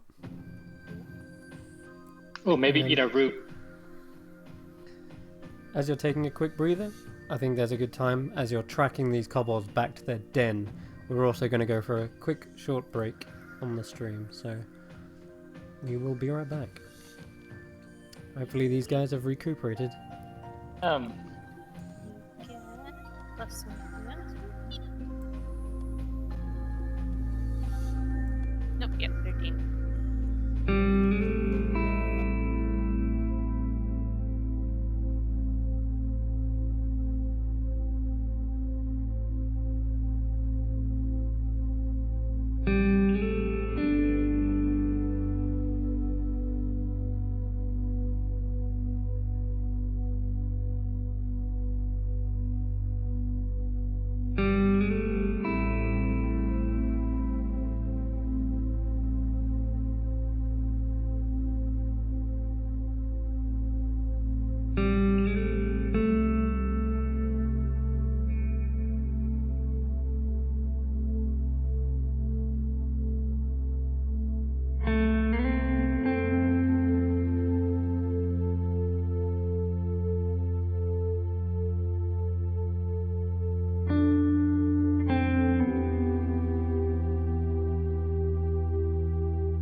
All right, we are back, and party have refreshed, and they've had a little short rest, or have they just pushed? They've just healed themselves, haven't they? I don't think we rested. Okay, cool. All right then. In that case, you're following these tracks all the way to what looks to be a heavily populated area of Omu here. And you remember in your vision, Carrick, when you was using the arcane eye, you remember this building over here. You spotted some kobolds and they were like fishing or something. And, well, you come to what looks to be an abandoned set of buildings. They look like they would be a residential area. But their roofs are still intact for the most part. Crumbling walls here and there. The doorways and paths are overgrown with moss and shrubberies, but for the most part, this is where the tracks have led you, and after this, they kind of go this way and that. There's no real one set that can be picked out into one particular doorway, but this is definitely the area. And I'll just ping it on the map. It's basically right here. You've come down off the main thoroughfare and you're heading east into these buildings. This is kind of where we had the vision of like maybe the One. large monolith. Oh right.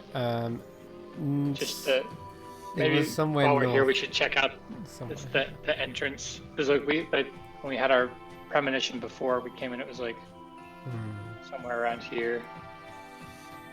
Might be worth locating the entrance.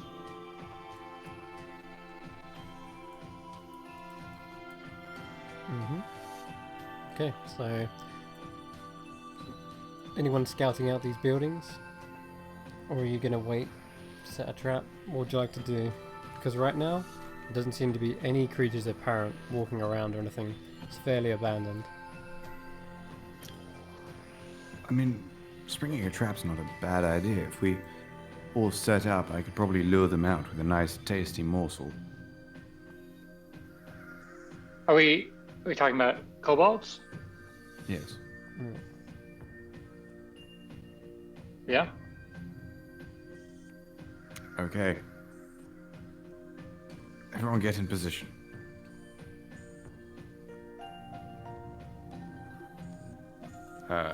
Do we roll stealth? Yeah, if you want, we'll roll a stealth check. There's also this rather large building here. Seems to be a bazaar. And also Vaughn as well, with disadvantage. Oh yeah. Sorry, I'm afraid it's disadvantage. Hey, not bad, Vaughn. Not bad at all. 13 disadvantage. It's Ignia that's making the most noise. Yeah, so you're probably just stepping on the wrong twigs. All of them snap every time you walk over them. But you've kind of hunkered down. I'm going to place you just over here. And to the left of you guys, you can see a vine-draped entranceway into a bazaar. It looks to be a derelict market hall just on the corner, and there's like frayed cloth awnings hanging from tatters above a broad alley lined with stalls. All of them seem abandoned. It's quite amazing that the cloth has lasted all this time. The humidity must be killer here, but...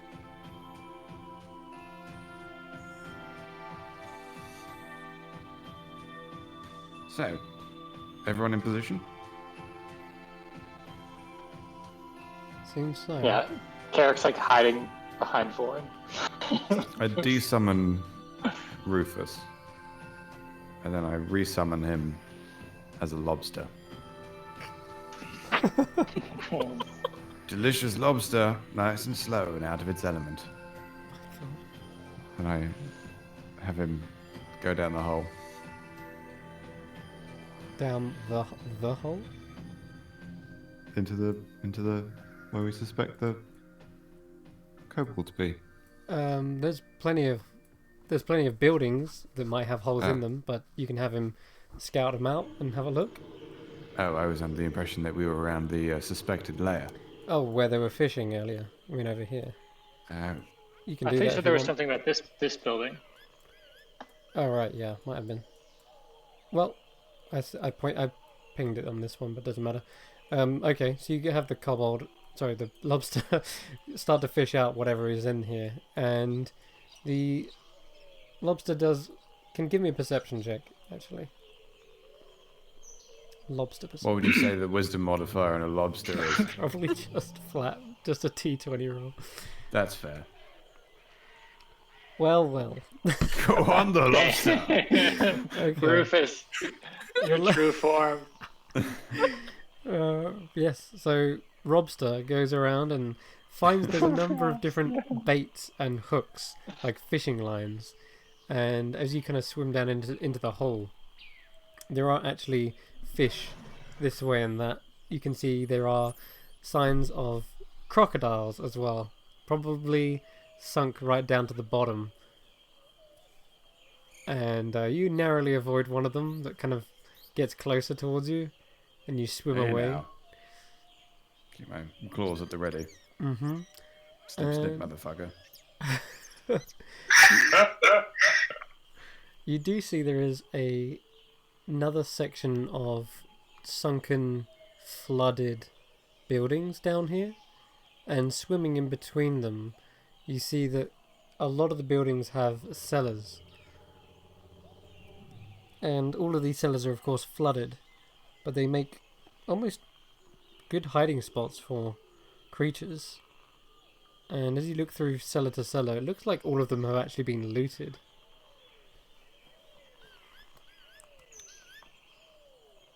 Rufus kind of rubs his claws along where his goatee would be. Interesting. And as you come back up and out again to the little fishing hole, and you're scuttling back, you notice something that Rufus had actually gone under the first time he went through. There is a tripwire going from the doorway. And Does Rufus it look of kobold origin? does seem to be like a crude sort of trap that might trigger then. something. You look around to try and spot what it could be. Following the tripwire up, there does seem to be something hanging above the doorway that you only now see that you're going back the other way. It is a large pot, ceramic, and seems to be filled with something, but you can't quite see it from this angle, but it is hanging by a lip on the edge of the door frame.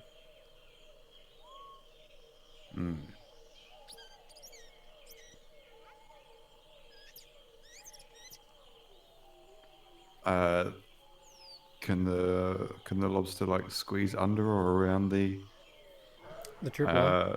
The tripwire? Yeah, he goes straight underneath it. Groovy.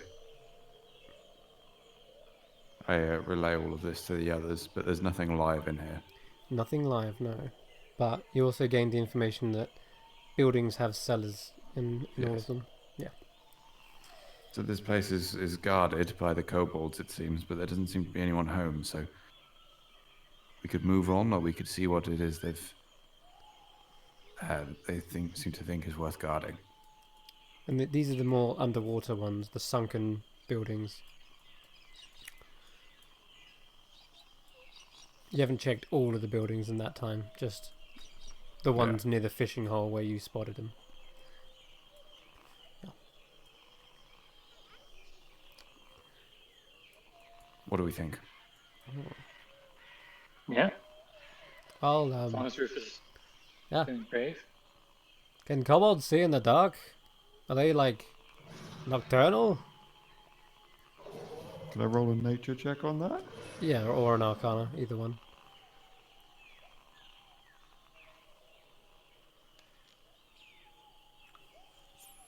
Uh, 14. Yes, it's well known. kobolds have dark vision. You've encountered them within the mines as well, and you remember them being able to see quite clearly without the use of flames or torchlight. Well, they're subterranean, so that tracks. Maybe they're sleeping somewhere in their little hidey holes. They come out at night. Perhaps. So perhaps now is the perfect time to strike. Oh, Or, just ask them if we can have the cube.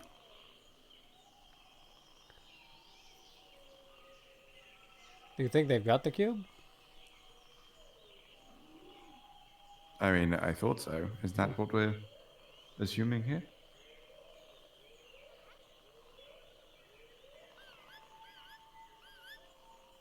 I'm sorry, my colleagues all seem to be distracted. I accidentally muted myself. Oh, there we I go. was talking to myself for a minute. Oops. Go on then. Repeat what you were saying. Yeah, just because they were at the shrine, and I'm pretty sure that they maybe do have the cube. So we should check. Mainly because the inventor-esque kobolds have a stick that looks like it would fit in the lock. And I'd really like to open it to find out what it is, because it's bugging my happiness. Oh, no. You want that unicorn rabbit cube so much. Yes. Whilst The you red guys mentioned that you're being distracted, Igni, you can roll a perception check.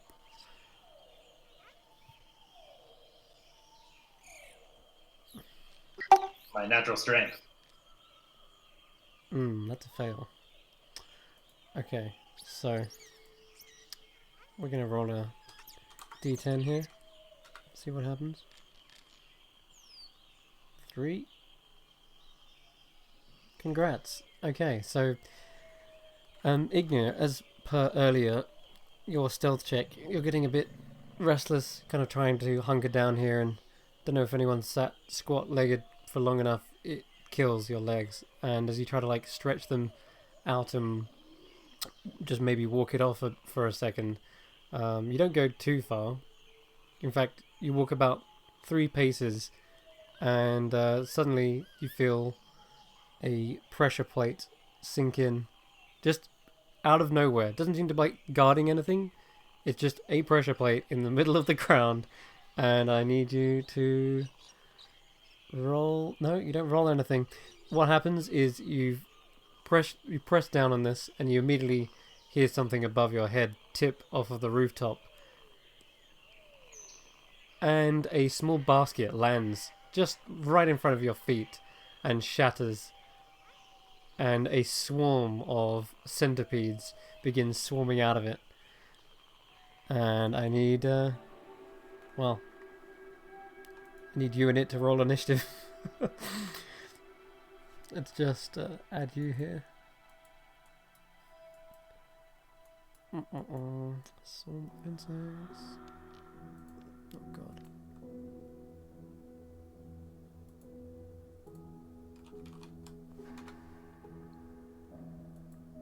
There they are.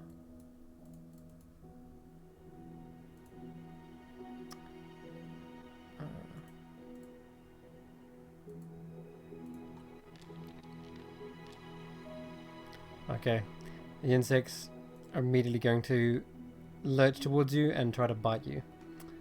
And because you didn't notice the trap, they're going to have advantage on their first hit, which is a 20, and you take 8 points of piercing damage. Busy at the moment. Okay, alright. I hate insects.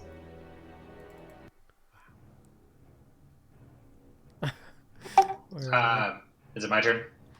Yes. I would like to breathe on them. Okay. I want them to melt. Go for it.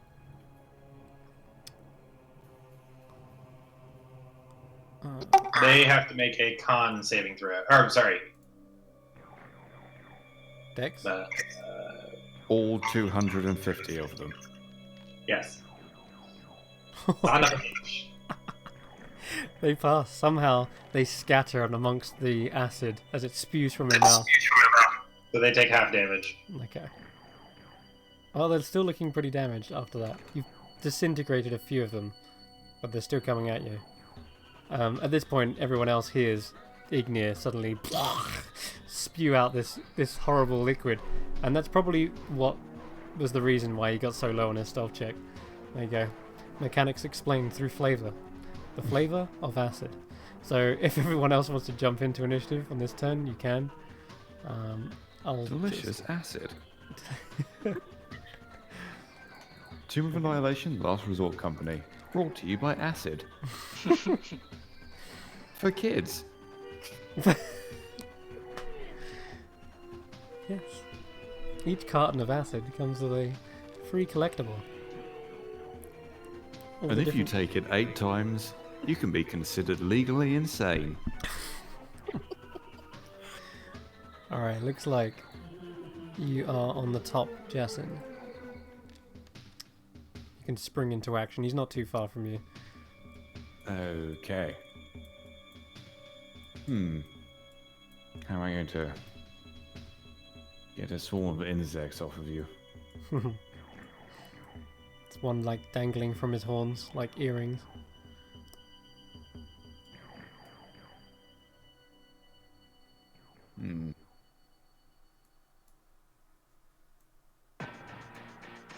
That's a bit too heavy.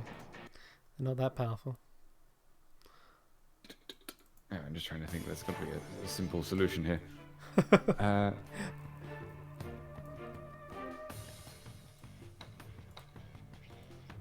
You could just burn them. Are you fire resistant?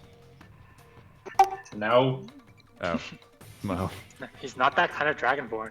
probably best not then. Although I appreciate your enthusiasm. They are in his square as well, just so you're aware of that. They've swarmed him.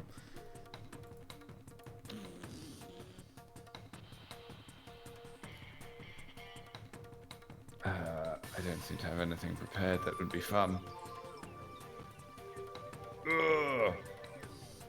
How much acid do you think you can take? More than them. Do you mind if I give you a little spritz? Why not? It's probably more than a little spritz, if I'm totally honest.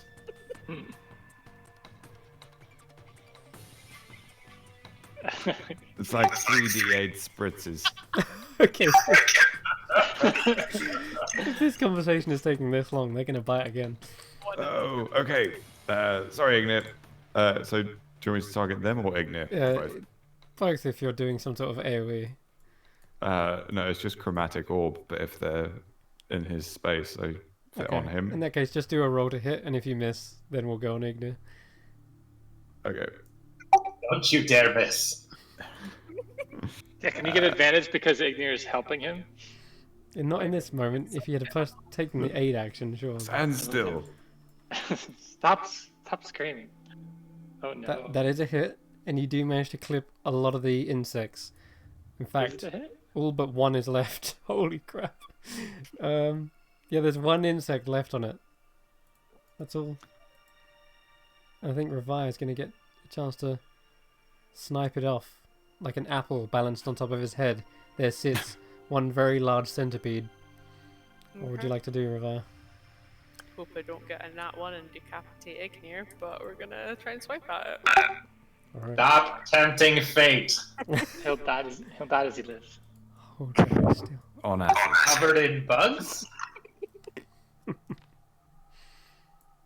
Oh, a clean hit. Straight off the top of the noggin and impaled onto the wall behind. And the last insect has been vanquished. There you go. Not too bad. But they did get a nasty couple of bites in there. Have I mentioned this place is not one of my favorites? Tripwires, pressure plates. What next? Like a catapult? Swear to God, if there's a catapult in the next room, you're on their side. Insight check. Go ahead. Yeah. 15. 15. He has indeed just read from the DM, from the fucking, what's it called, the module itself. Yes, he has definitely got some inspiration from elsewhere. That was meta knowledge. So basically, no, I don't he's know what to literally do. just he is literally just stabbing in the dark, and he My might world have is just, a lie. No, he's stabbed in the dark, and he's probably got a good guess as to what these guys are up to, but. Sorry, I don't know why I insight checked him. It's always good to inside check. Oh no. Just keep your eyes peeled, I guess. Anyway, after that, if you want, you can make me perception checks. But right now, you've kind of hunkered down. You're trying to be stealthy, and that's kind of made a bit of a noise. You're wondering if anything has spotted you. You look out. Reception.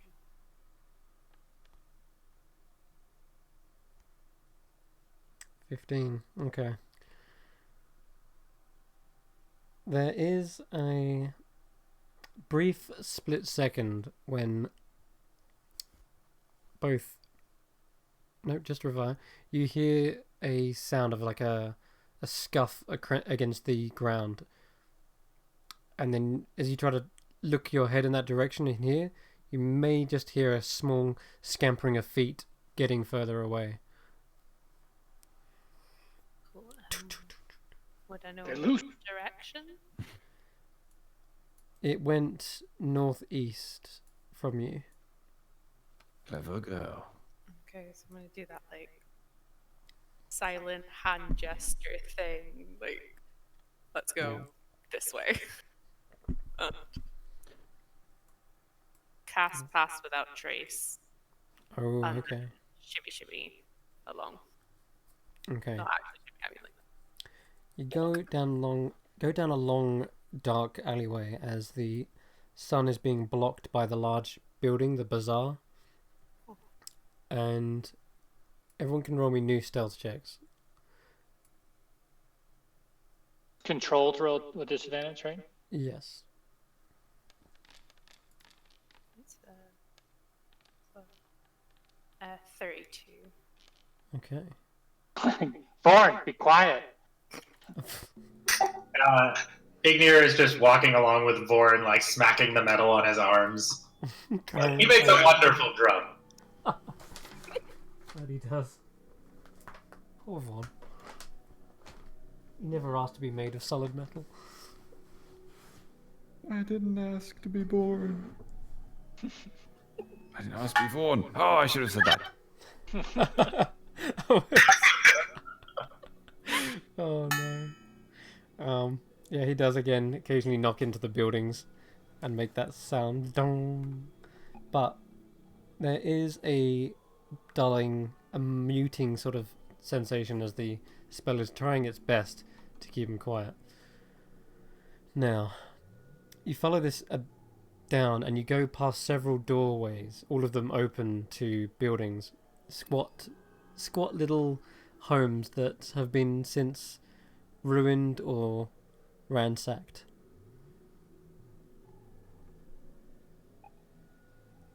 And I'm gonna need, if you want to go inside or track them, you may give me either a survival or investigation check. Because right now you don't seem to have eyes on any of these creatures.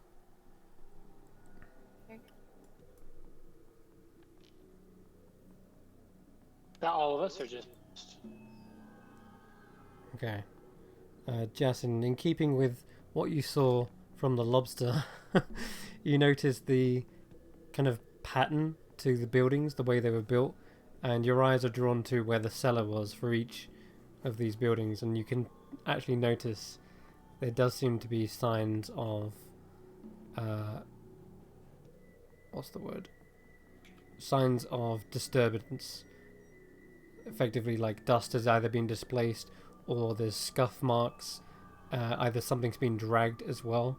Occasionally there's damp patches, as if maybe something has dripped with water. Just, you can see signs that something's been in here. And they are mostly all around the holes where they lead down into the cellars.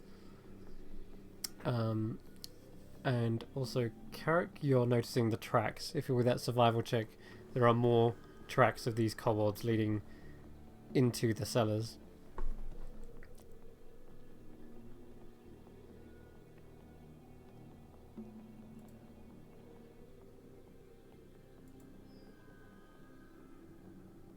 So we think that the kobolds just have information, or we think that they might have a puzzle cube. I think they will either have it or they'll have information, because I'm assuming they had some sort of access to the shrine if they were around about the top with skunks and have some. So maybe we don't go in gun or crossbows blazing. Aye.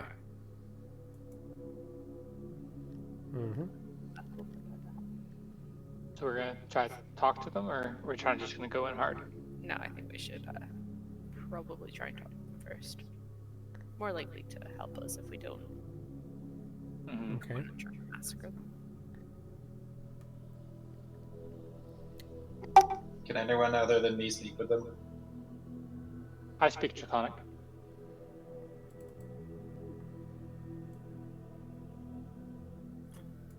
But they probably speak Common as well. I also Should we? speak Draconic now. Here's a plot to. Should we pretend to be the Red Wizards and double, like, it's a risk in case they're not working together? But if they are, then that could be. That could backfire as easily as it could pay off. It's kind of a flip of the Right. dice, flip of the, Yeah. the coin. But do we think that kobolds are going to be welcoming to just random adventurers? Maybe We've it's done it before. That's true. It's true. I mean, we do have, and I pointedly look at Ignir, someone with whom they may feel some connection. What are you trying to say? Just, you know, you might be from the same. I don't know if you've got like a cousin or. Room up with one dragon, and suddenly everyone's kid. Well, I mean, just thought, you know. That's right. I forgot that you were Cinder's or Roommate. Tinder's roommate. For that backstory. I hear you have similar cuisines. I thought there might be a link. Nah, I'm just messing with you. Yeah, I'll talk to them. I'm happy to do whatever. Alright then. So, heading down into the cellars, who's going first? Is it Ignir? To talk to them? Yeah. Right? Yeah? You okay with that? Yeah, and then I can always suggest a alternate Cool. thought too, as a backup. Okay. You head towards the cellar door. It does seem to be like a dusty, moss-ridden hatch. And Ignir, as you lift it up and begin stepping down the steps, it is immediately very dark down here. The steps just descend into a dank, kind of musty cellar. And I'd like you to give me a perception check with disadvantage.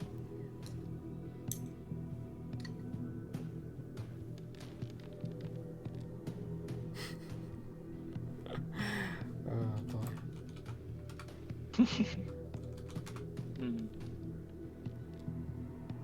3. Oh, we've had that one already. Alright, instead we'll go with... let's go with something else instead.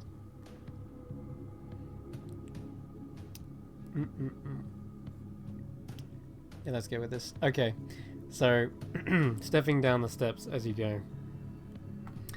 You get to the very last step, and as your feet touch ground with the dank cellar, you hear something. Sounds like a spring. And I'm going to roll to hit. Yeah, but what would you do in this moment as you hear this sound? This ping sound. If I heard the ping sound, I'd probably hit the deck. Hit the deck. Okay, cool. In that case, I'll roll flat, because this is actually aimed straight down the corridor. Let's go like this. It has got pluses to hit. Woof! It still managed to hit you. And as you hit the floor, it arcs down and hits you on the back. And as it shatters, you feel a incredible hot burning as alchemist fire is lighting up all over you. And you take 1d4 fire damage. Now it's definitely not dark down here. Oh, it's only 1 point. 1 point of fire damage. And yeah, what do you do now? You're literally on fire. Your back is on fire right now. I'm already on the ground, so I've done the drop part. I'll start trying to roll around. Roll me a dex check.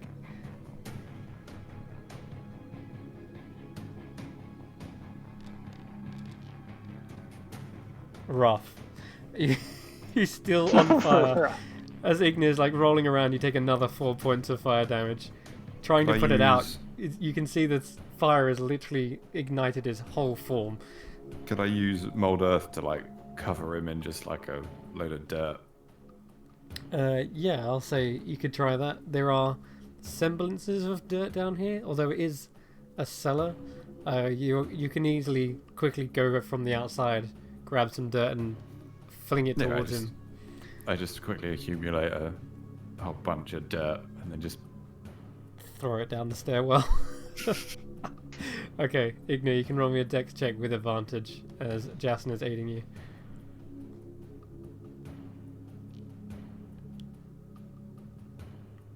$10? Sorry. No. Yeah, apparently 10. That's literally the DC. So you do manage to extinguish the flames just about. There's a few scorched patches on the ground that are still alight, but you step back up onto your feet and brush the dirt off because you are covered in mud. Thank you, sir. anytime. And down the corridor, you do hear something that sounded like a short, guttural bark. And you would understand that, Ignir, as some sort of form of draconic. And so it sounded like... which is... Intruders! They're here!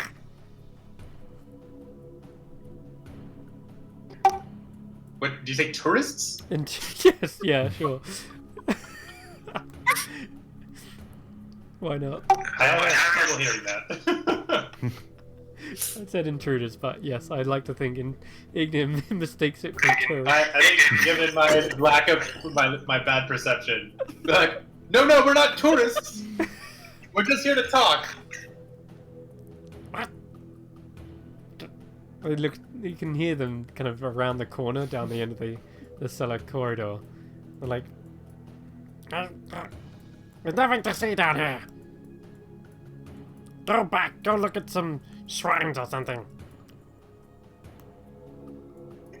But you're down here, and I want to talk to you.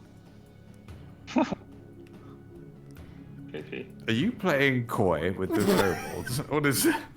That's just the accent of Draconic. Oh, okay. Yeah, that's how it comes out. The last syllable needs to be really high. Oh, okay. It sounds like you're trying to Tweety bird these kobolds. Draconic is Australian. They say, "Go away, or we release the skunk."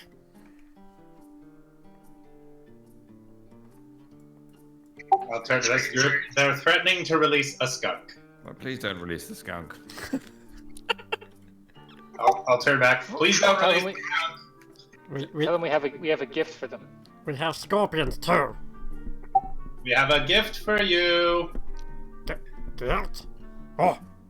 I have a gift. Okay. What kind Let's of gift? roll more of these, and Carrick will roll down one of the 50 gold precious gems that we have. Treasure. They have treasure. Okay.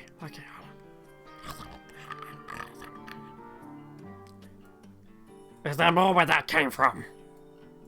As long as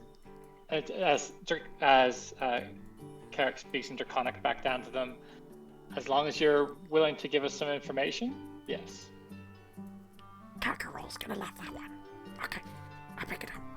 You see one of them actually shows themselves down the end of the corridor, and he is a squat little kobold with a sling and a flask in one hand as well. He pockets the flask and Does lowers. he look like he's a leader? He doesn't know. He looks like he's a meek, weedy little kobold, but he does edge forward, lowers the sling, and picks up the treasure. And he backs away slowly, watching you guys, eyeing you all the way into the darkness. You just see his two reflective little lenses disappear around the corner. Oh, this is quite good. Oh. Wait, is that... did you give them the Kuvazan one? No. The like we have like 20 of these gems from Roshniji. They're worth 50 gold each. 20 gems, yes, that's right. That I thought would be shiny enough. Take it to Kakarot. How many What was of you up there? Hmm? 6. 5 and a bird. Five plus. Lies, stinky lies. Oh, and a big robot. Oh, yes. Okay, that's truth. Sorry, Orvix, we weren't actually counting you. Vorn, we were counting you in our 5. Don't worry. What? Very rude. Anyway, how's negotiations going? So, we wondered if you'd, perchance, come into ownership of a cube.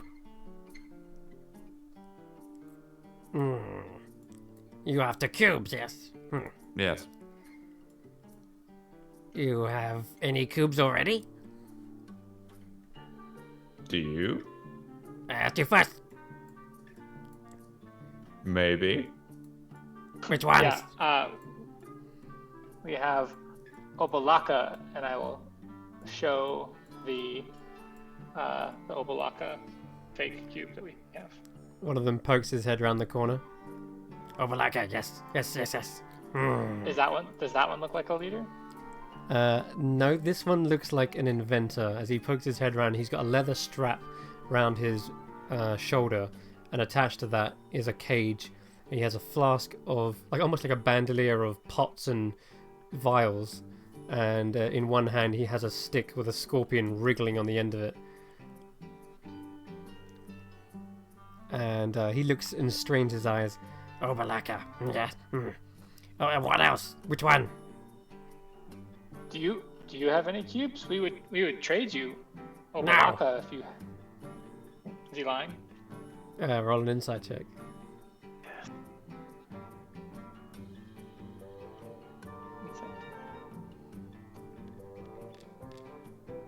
Tell me everything. He snaps rather as if he's been accused, and he says it back with a small, almost hint of fear in his voice. No, of course not. It's not that he's trying to lie with that fear, though. It sounds like it would be dangerous for him to have possession of a cube. Mm-hmm. As if that goes against something that he's been told, and he's kind of defensive about it. No, not our cube, no. You know no take cubes. We no take cubes. You take cubes, but which cube you have? How about this candle? We like candles too. Yes. But candle not for trade. Caracol like candles most, but he likes shiny more. So they don't have any cubes. You tell us what other cube you have. You can speak to Caracol. Carol. God, that name. Kakarot, like the cat? Kakarot? Carol, our leader. Okay, on bite. I have the cube of Oberlaka. You have Obalaka? Okay. Ugh, you picked the one that I faked. Alright. And? I mean, with that insight, do I get a sense like that they're like not happy that we have the cubes? No, they didn't. It sounded like someone was taking note of it. Like, they looked... It sounded like their voice went down slightly, as if they were, like, scribbling something like, okay, yeah, Obalaka. And what else? And Like they're Moa. making note. What? And Moa. Moa. They got Moa too. Okay. Roll a perception check, Ignir and Carrick, because you can only speak Draconic. Because they are mumbling, they're like... Damn, that was My almost good. perception isn't very good, but I speak Draconic as Oh, well. you do? Sorry. Go ahead, roll a perception check as well. Oh, okay. Everyone speaks Draconic. Hey, we were all happy for you when you spoke your primordial. No, it's fine. I just kind of like being the smart one. Okay, I'm gonna whisper you then. Ooh, is Kirsty going into the special channel? Nah, just in the chat.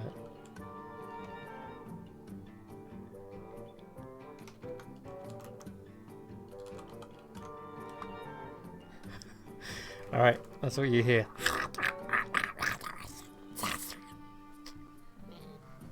Do you keep track of who has cubes? Do you know of the people who wear red? People who wear red, We know that the red wizards, they're bald. we seen them. We know that they have a cube. We could tell you what cube they have. What other cube you haves? We have, or do they have? What you haves? And they haves. Tell us all cube knowledge. I mean, why are we? What do we get in return? Yeah. Audience with Kakarol, our leader. Did you say Kakarot? Kakarol. Kakarol. Sure. Let's. In Elvish, Carrick's gonna say, should we just tell them we have like 3 cubes, for whatever reason, and then I will respond in Elvish, and I'll let you know what they said in Draconic. They said send a team to those ones after we told them where we'd been. like to reset the trap or to like check. Don't know. Could be. Send a team, which is what I'm guessing they had. That's why they were hanging about the. Mm-hmm. They must have spoken. Right, so if they been, So that they know that, they know someone has agents. right? What you whisper? You hear? You speak in leafy language. Leafy language.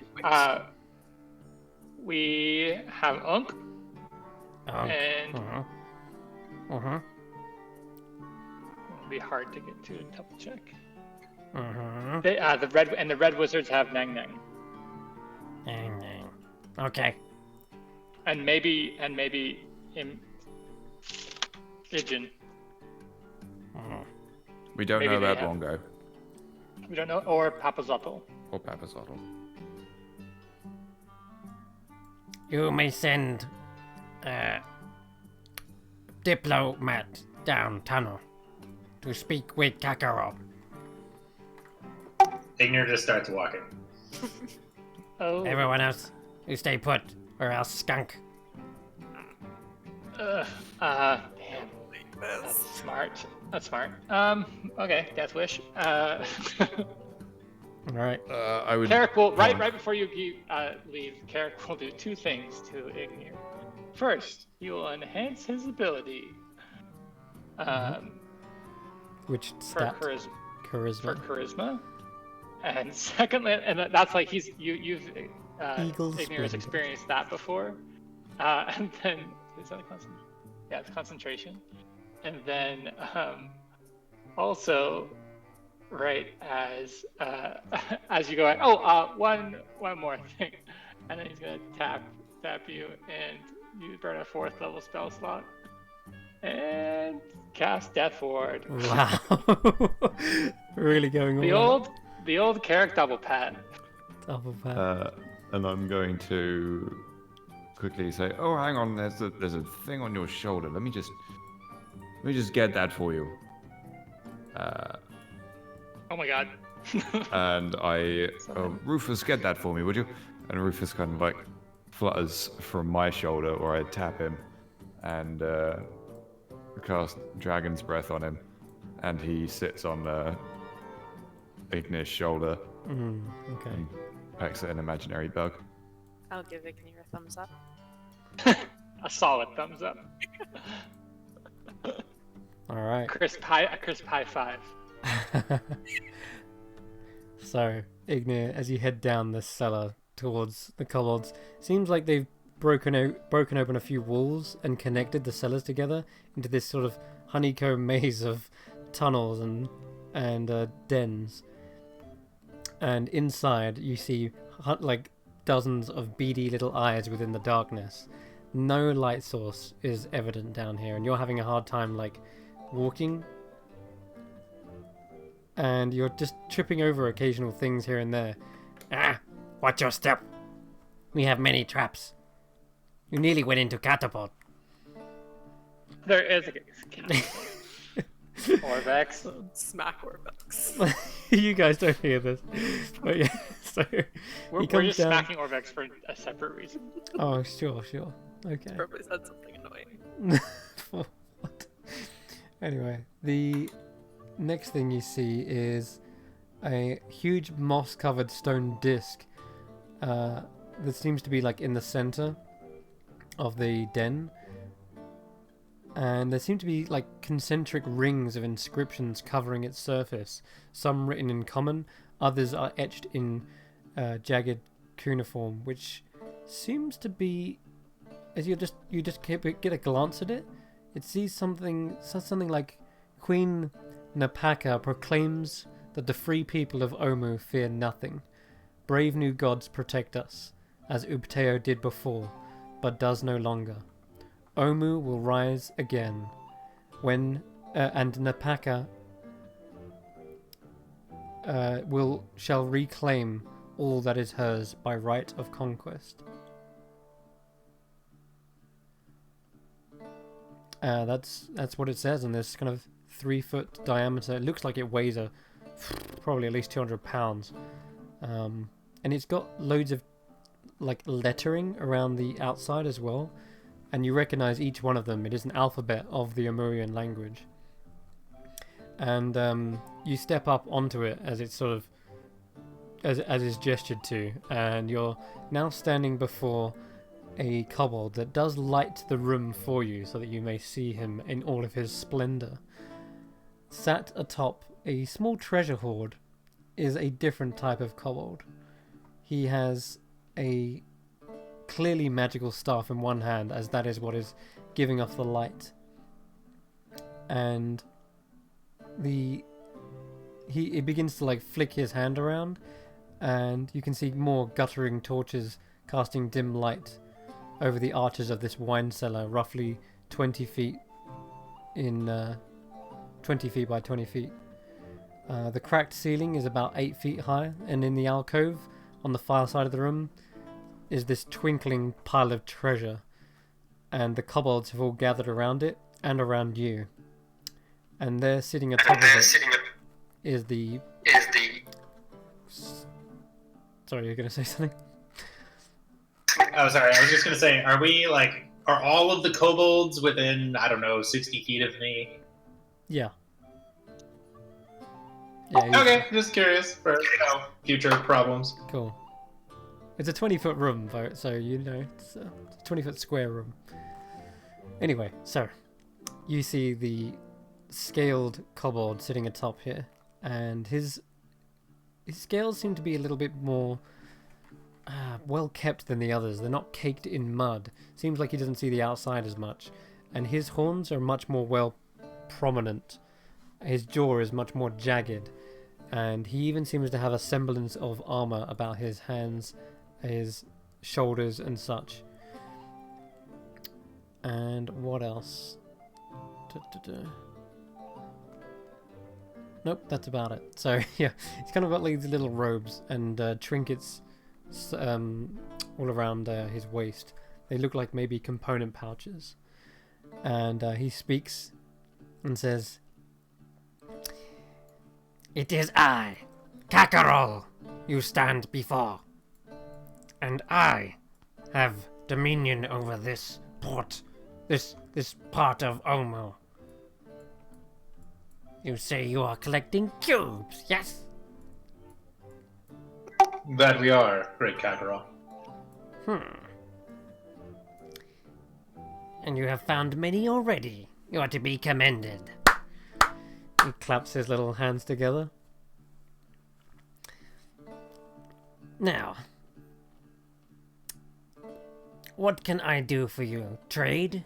Information? We noticed that there were some kobold tracks leading away from one of the temples, and we were wondering if any of your people had, I don't know, taken one of the cubes? No. Wouldn't be caught dead with cubes. And why is that? He smiles and puts out his hand. Sounds like you wish to trade information. And I've given you quite a bit of information already. We would have found out soon enough. We often the shrines.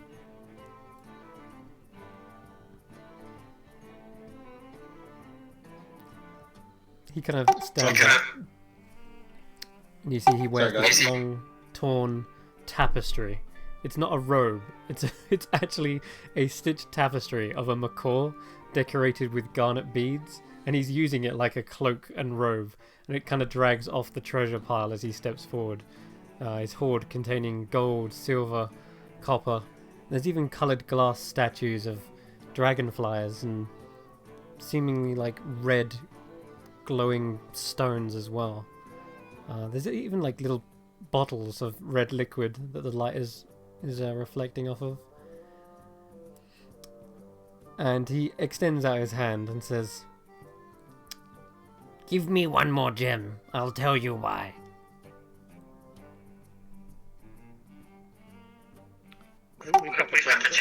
Yeah, I was like, if you give me a moment, and I'll like cast Mage Hand behind me out into the hallway, and just kind of like call back in Common because I don't speak Elvish. They want another gem. How far down are you going? You've gone at least like 20 foot down the steps into the cellars. You're Oh, around so a they're corner. right there. I have the whole bag of gems. I could bring them to you. Whole bag, yes. No. yes, bring bag. Carrick is going to put like coming down, and he's just gonna have like five gems in like a little. He'll pull 5 gems out and put them in like a little bag. Okay. And you notice as the bag is offered, Well, or I don't. brought, I'm not brought offering down. it. I'm just bringing it down. As it's brought down, he will. I'm trying to walk all the way into the room. Sure. Okay. Well, he does stop you from going all the way in. But you get far enough that you could mage hand it into the room. Fine. All right. Cool. Okay. I'll give that bag of 5 gems to. Okay. It floats towards Ignu, and you see another spectral hand reach. Well, your one's invisible, isn't it, Carrick? But rather, Yeah. his one it isn't, and you see this, this kind of like draconic clawed hand, spectral, appear and grip and wrestle the bag of gems from yours. And I joined forces with Ignir's hand, so it's 2 versus 1, so it's a little stronger. Okay.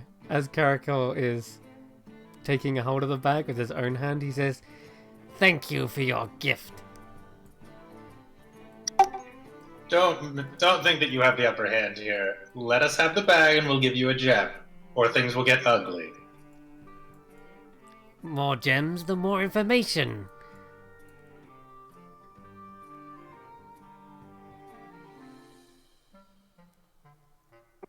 Let's start with a gem and see what information that gives us.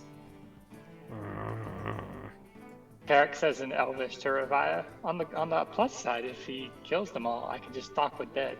So I like the backup plan. plan C. Roll a persuasion check here, Igna, with advantage. I mean, I was trying to go for intimidation. Oh. Okay. Well, you can roll intimidation.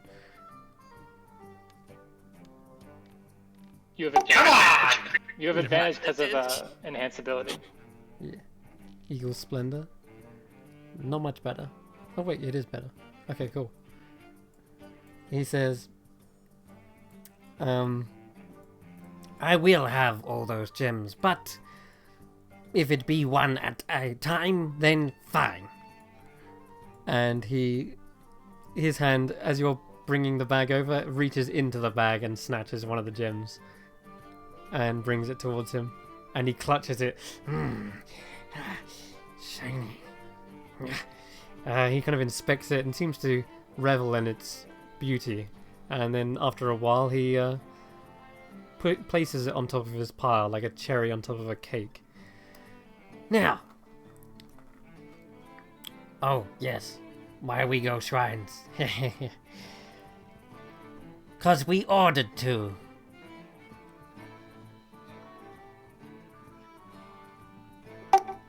That is... I'll just drop a gem on the ground. Who's ordering you? A Serac. No. Kobolds might be stronger than we think. Shit.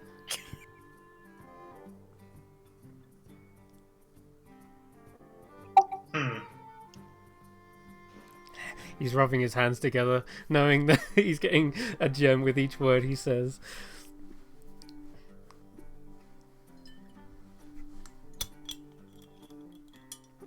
I'm going to...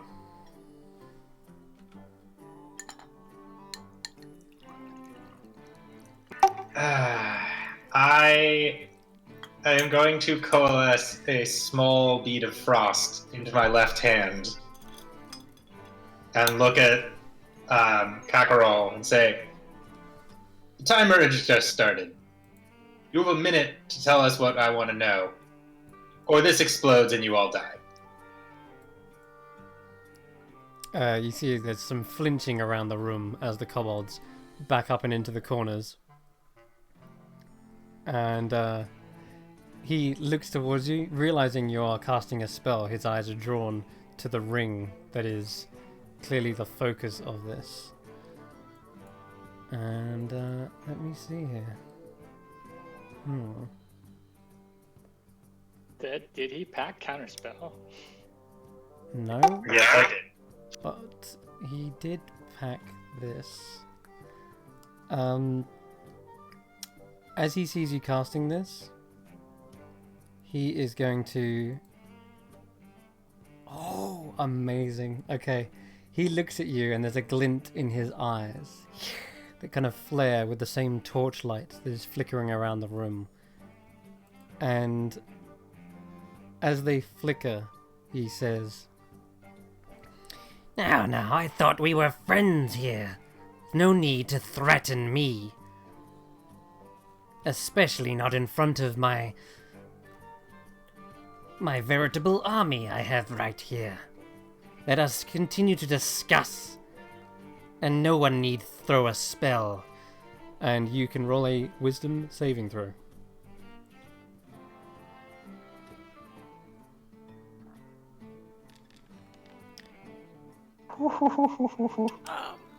First good roll of the day. Okay, so Ignat, you do not know that he has cast a spell at all. There was no sign of it, hand waving or like verbal components during this. He has simply stated exactly what you just heard. Okay. I'm still, just holding the sphere, and I'm just like, no, that was a waste of 10 seconds. Only 50 seconds remain. So, why are you doing this for Asetarek? He looks towards the bag of gems, then back up to you quite swiftly, Yeah, like a. give him that. 45 seconds. Well, do you give him another gem? Is what I'm asking. If so, then he will Yep. say. He kind of swallows a moment, and says, He did not say why, but he has offered us a reward. My ascension. I'm already as powerful as you can see, but soon I'll become much more. He has promised me this, so long as we keep his shrines in working order. Well, I mean, in 35 seconds, you aren't ascending anywhere, but it's good to know. He kind of narrows his eyes, and his kind of smile lessens. I have told you what you wanted. True, for now. Have you been keeping tabs on the Red Wizards? We have seen them here and there. Where have you seen them?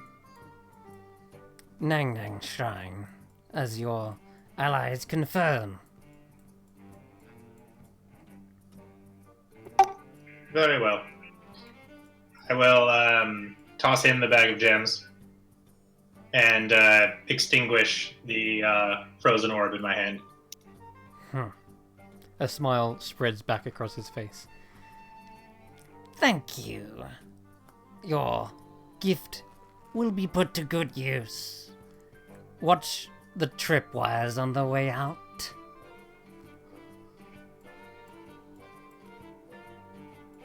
I'll just look at him dead-eyed. Just be aware. If you interfere at all, there will be no ascension. We tend to avoid direct conflict. I'll pick up one of the like starred pieces of centipede and just toss it onto the floor from the earlier trap. He's like, oh, I know. And the only ones likely to interfere with your little venture is either the King of Feathers or the Bachelor.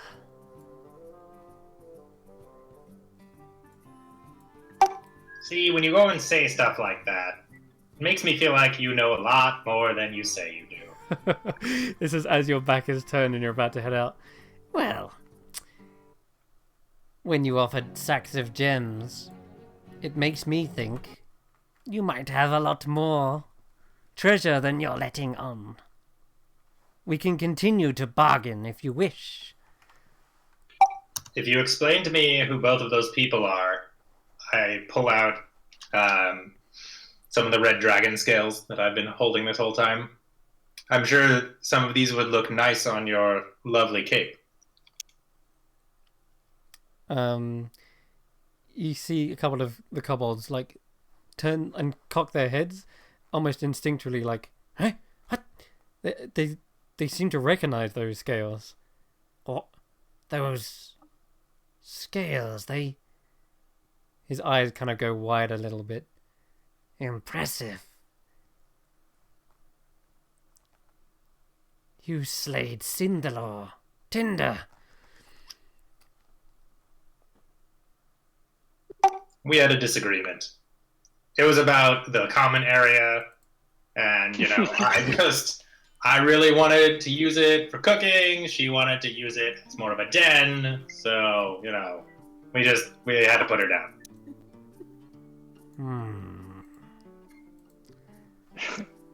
So much swiping. He says, I suppose they would look good. He looks to his allies and says, if Cinderlaw is no more, then I suppose that makes me the most powerful dragon in Schult. Just Deadeye him again, just like, second. Am I a joke to you? Yeah. Ah, so you do acknowledge your own heritage. I just take a look at myself like, it's pretty hard not to. Many Dragonborn shy away from it, believing their ancestors to be nothing more than evil tyrants. I even know of Dragonborn who wish to slay their own ancestors, such as yourself. Well, let's just say that their power courses through my veins, and for that I am thankful.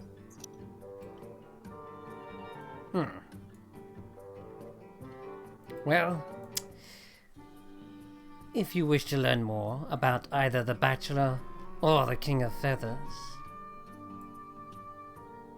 I will trade one of those informations for the scales. It is 20 pounds of scales. It's a lot of scales. I'm just saying.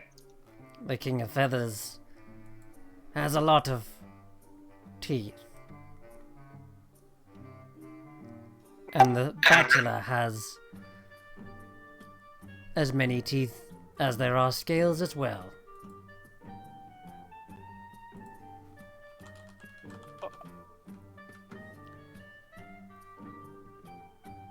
One moment. Okay, he lets you leave. Oh no, I'm not leaving. I'm looking at something.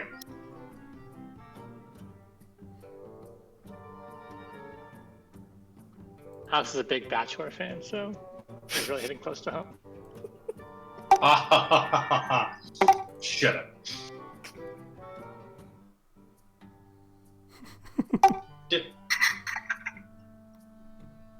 Okay.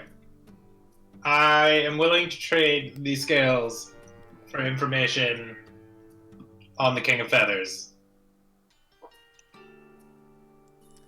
He nods and offers his mage hand out once again.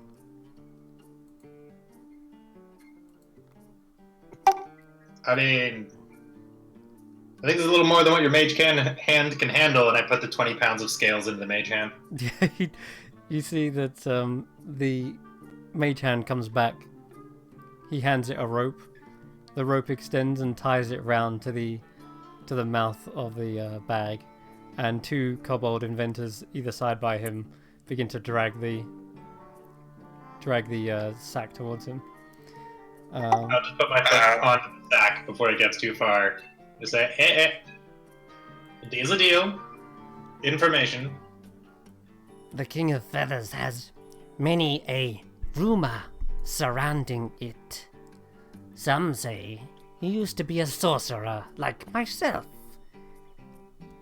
and that he came from the Feywilds, mystically transformed into a terrible beast. Others say he was already a beast, and instead was transformed by some sort of freak accident. And he kind of rubs his hands together, and you see swirling kind of magic emanate from them. These kind of greens to yellows to reds, and they swirl around. Many strange magics have been, well, suffused into this city. I believe Acererak is experimenting with things down there. But, needless to say, whatever backstory you wish to follow with the beast, it is incredibly dangerous now, and stalks the streets of Omu. He is called the king for a reason. The top of the food chain is where he sits. Is there any way to avoid his gaze or placate him if he finds you? The King of Feathers goes where he pleases. But I have seen where he often treads. And he begins to drag the bag away towards him. I'll let it go.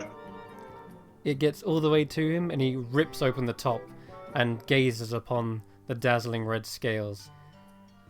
And his mouth spreads into an even wider smile, and then says, "The amphitheater."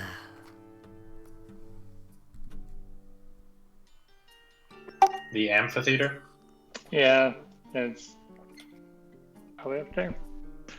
I've seen it in my mind's eye. Mm.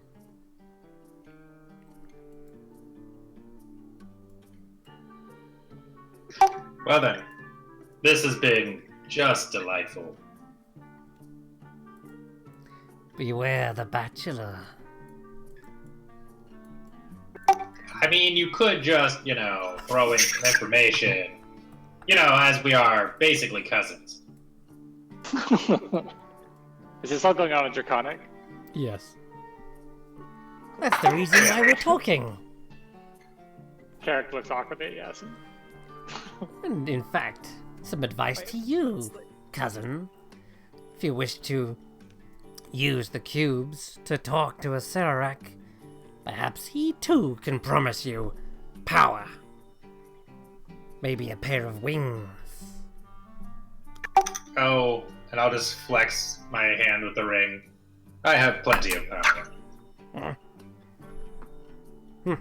He kind of looks at it intriguingly, and we'll roll an intelligence check to see if he can recognize what is upon your digit. And he is, yeah, he's trained in Arcana. Okay. But he doesn't seem to recognize it. I have one just like it. Kind of. Oh, I'm sure. Yeah.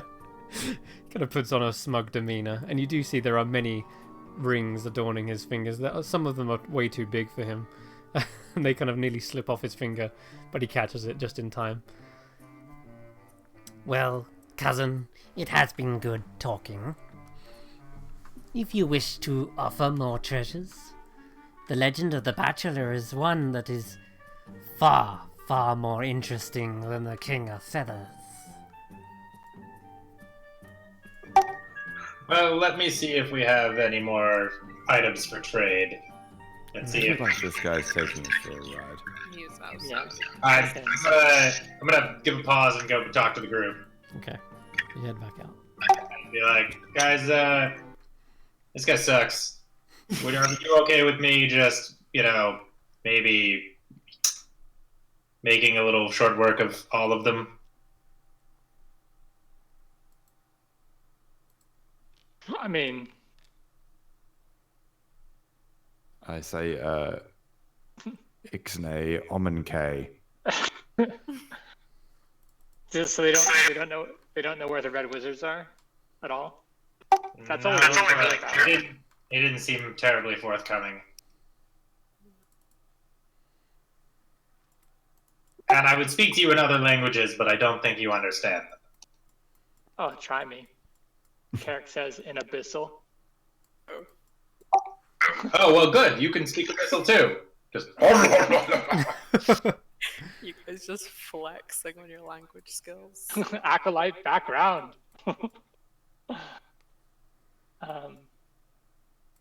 So, I don't know. This guy's taking us for a ride.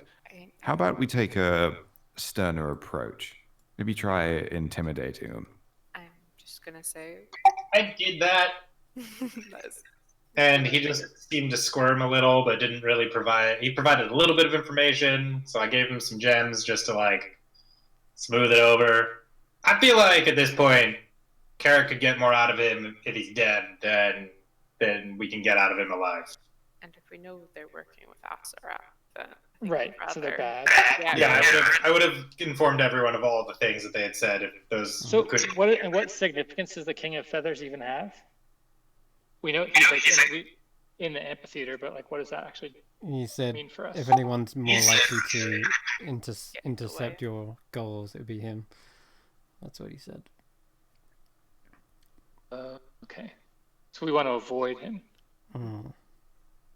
I suppose if we could find out a bit about the Bachelor, ice them, and get all our stuff back. Yeah. Leave. That's how I feel. Here's another bag of 5 gems. Lovely. I'll go back into the room.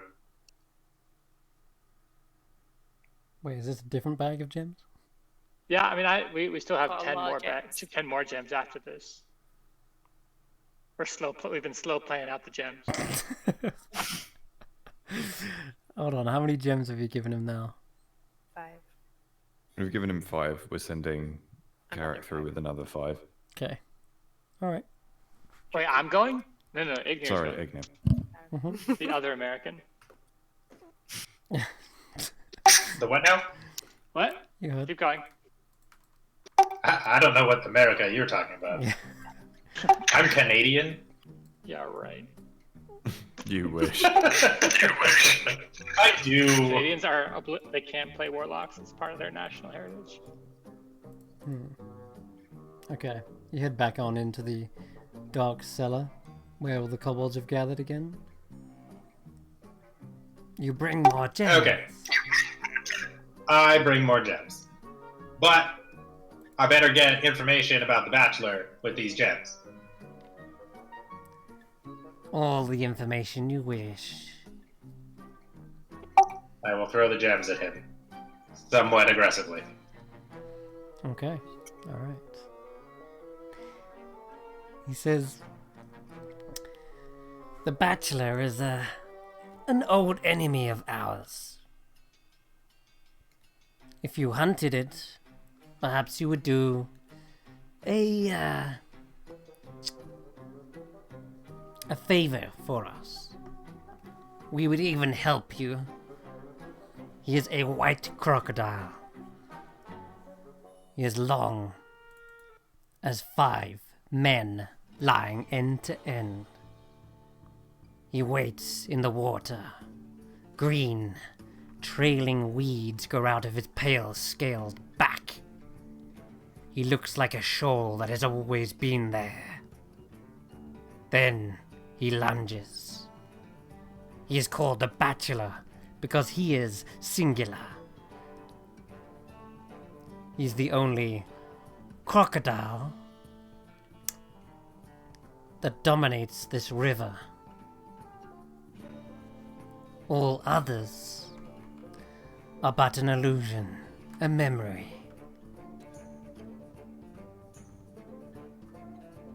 Did he eat his mate or something? Like, He has a mate. Once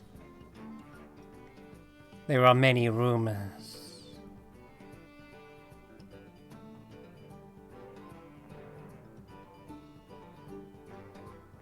A hunting party even killed him once. And a few weeks later, he was back. sounds like not the best hunting party. One of the Sown sisters could help. They have incense burners that keeps him away. The who now? The Stone Sisters. And where are they? I could not say. They come and go as they please, but never stay for long. They are informants, I believe, for Asarak. They make sure we are doing what we were ordered to do.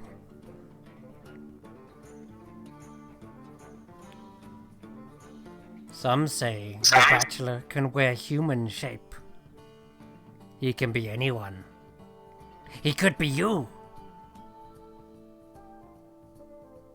I will adopt a very evil grin Huh? and say, correct. Oh shit. Roll an intimidation with advantage. Because you're using your disguised self slightly, aren't you? Yeah. How do I Shift. roll with advantage? Shift. Yeah. You also get advantage from my enhanced ability. Oh, if only I had polymorph.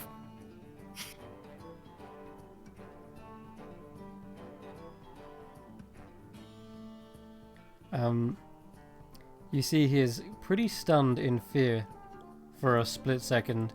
The other kobolds, as he's kind of like stuttering, and the other kobolds begin to spill their guts as they give rumor after rumor, trying to just tell you any information that you want. One of them says, "Please, please, not kill us, please. We worship Hill Spirit. You are chief, yes." It sounds like Kakarot thinks he is chief. They look to one another. They kind of look a bit confused now as to what to do, in a very, very torn kind of demeanor to them. But the Kakarot finally gains his stride, kind of swallows his it's called pride, I guess, and says, if you were the Bachelor, why would you be trying to find information about him? That made no sense.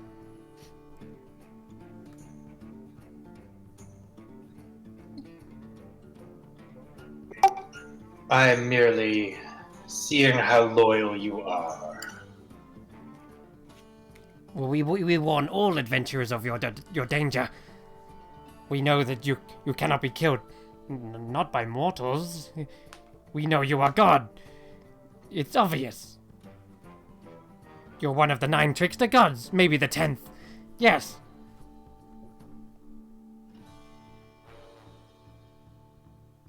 But no less than the others. In fact, better than the others.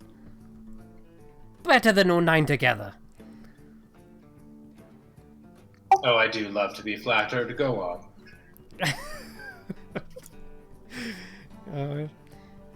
He says, well, if you are indeed the Bachelor, then we mean you no harm, no foul. The river is yours. We only borrow some fishies from time to time. But And why have you not paid tribute or taking things from my river? we pay tribute. There's many adventures that we have led into your trap, into your jaws.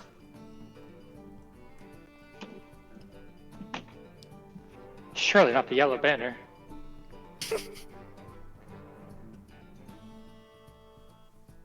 Perhaps you can earn my good graces.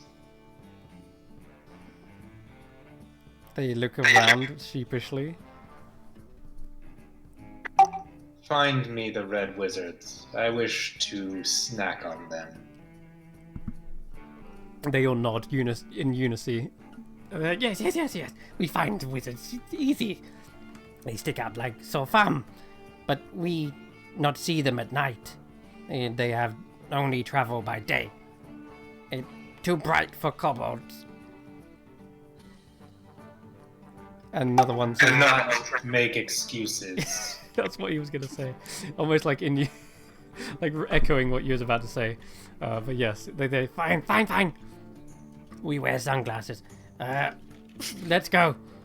We find red wizards immediately.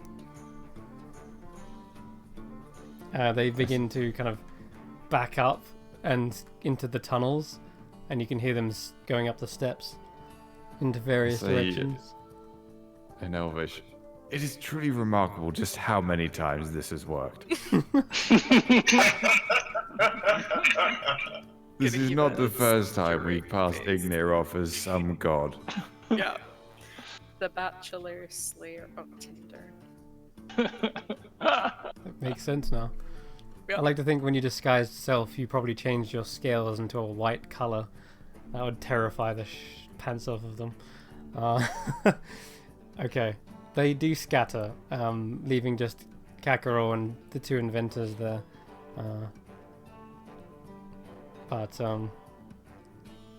Yeah. What do you do after that? We'll go walk over and explain in Abyssal to Carrick everything that's happening. Which would sound pretty demon death god-like, that's for sure. Exactly. And that way, Carrick could explain in Elvish to the rest of the group, since I don't speak Elvish. Ignir's not a thinking man, so he doesn't speak the the higher tongues. We'll just telephone relay what's going on. So we might want to, while we maybe just tiny hut while we wait, just to be safe somewhere. I don't know. We do have one slight problem. What happens if they actually see the Bachelor while I'm here?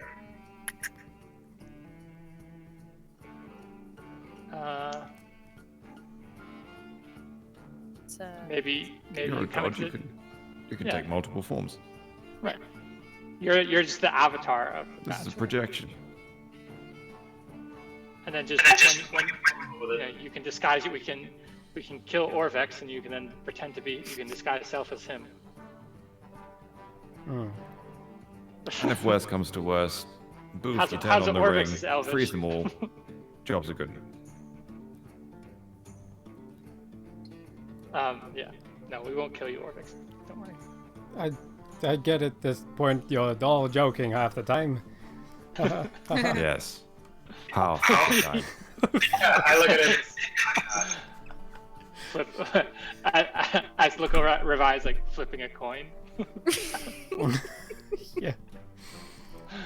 Quirk an eyebrow, say nothing. Shortly after you've just come back out to the others, one of the kobolds just scamper up the steps. I think I saw one once, soon, recent. Go on. By one of shrines. The Which He points behind you, directly behind you. To Longos shrine. He nods. And just one of them. one with others. Was the person a young woman with maybe half a good-looking face and half a less than happy face? Bold.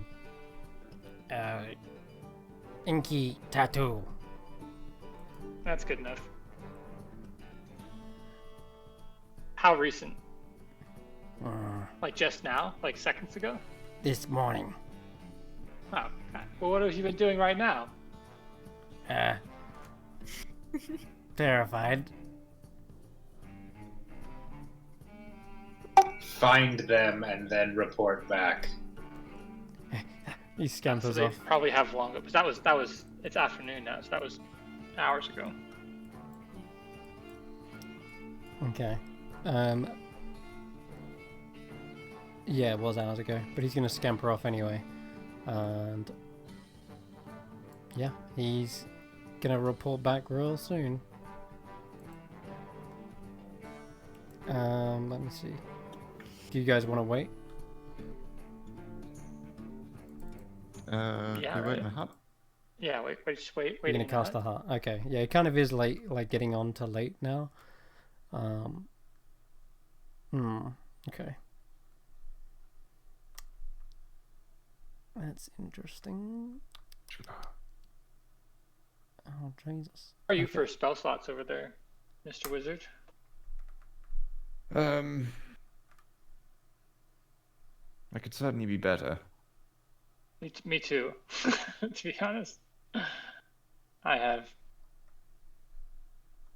2 mid-high level things I could do, but that's it. I don't feel great about taking on a whole bunch of wizards, to be honest. Or one, if it's one wizard and a bunch of dudes, that's maybe. Or we could try talking again. I'm fairly sure Igneous Ring would make short work of any of them that were in the proximity. Yeah. It's any shenanigans I'm worried of. Poisons, traps, stuff that we're not seeing. Where do you set up the hut? Is it just outside the kobolds' cellars, or is it in the plaza area, the bazaar, or are you just... Where in particular do you set up the tiny hut? There is a wrong answer. Yes. I mean, no matter where we go, the kobolds will probably work to secure, let's say, the area around it.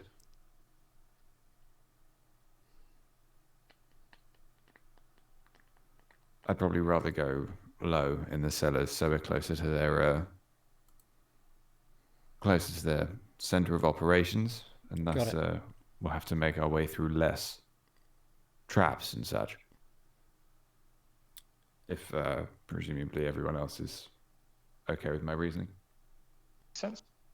Yeah. Yeah. Oops. So did you say low in the cellars? Yes. Okay. Cool. That can be arranged. So the tiny hut is sprung up within 10 minutes, no problem. However, the kobold, well, let's just roll. Let's do the roll.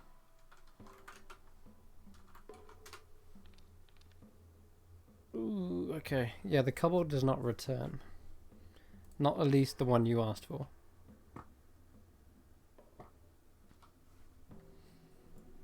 It's That could already be a sign that they're there. At Wongos. Should we send Rufus? Wouldn't I would. He could report back. It might take a while, but I wouldn't be able to see through his eyes if that's what you mean. It's also only like 250 feet walk, so it's not that far for us to go and check it out. Well, I'll send Rufus and he can report back. Fly, boy. Thank you. Okay, cool. Your little owl flutters off and into the air.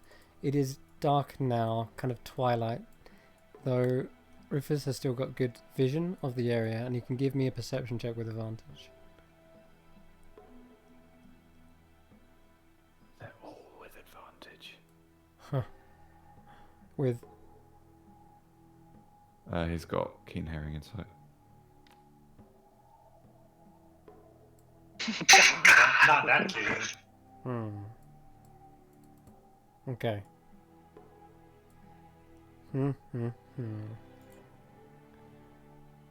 Okay. What if they use a tiny hut?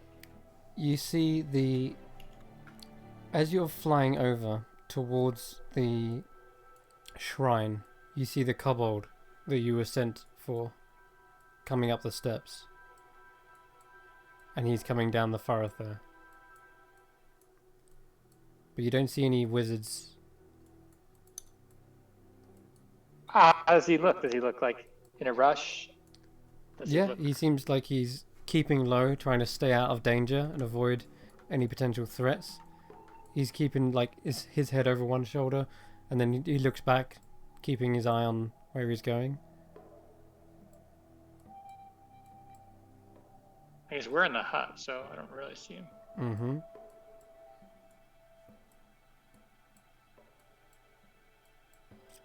He returns, but doesn't go towards your hut, if that's because it's in the cellar, isn't it?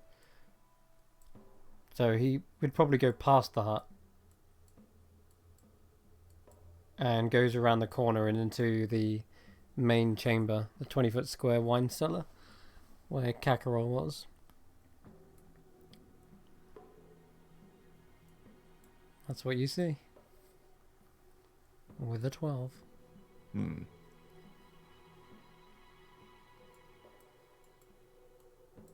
They could be scheming against us. This could be an interesting turn of events. Ignir, get in there. I'm not your monkey! But I'll For go. the next 30 minutes, why concentrate on your enhanced ability? It is. Depending on how long we've been in here. Yeah. Okay, I'll go back out and check in on the kobolds. Okay. There's a couple of kobolds standing guard on the entrance. What you want? You have information yet? Or shall I eat you? Oh, right. They turn around and they say, Kakarot. He wants to talk again. you hear him say, Yes, you may enter. I'm already walking in. mm-hmm. You see he is sat on his pile of gold with the kobold next to him, and he turns around and sees you.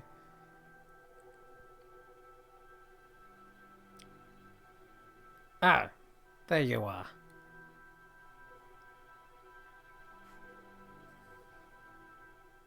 Here I am. What do you wish? Oh, yes, information, right. The kobold turns to Kakarot and nods, and the sorcerer kind of stands up and says, We are currently discussing what to do. There are red wizards by the shrine. But they are dangerous. They apparently spotted your friend here. Shortly after that, they disappeared. And this is by the Wongo Shrine. Yes. You can roll an insight check as well.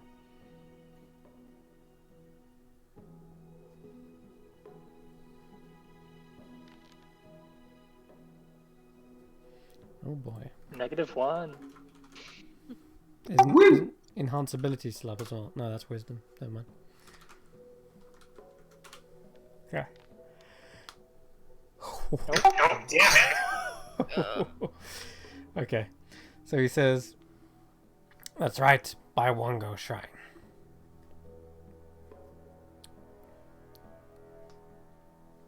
Well, we'll know soon enough. If you are being honest with me. I am being honest. Tell them. tell him. And you see this one kobold look towards you and say, It's true. The wizard disappeared. Vanished. Poof.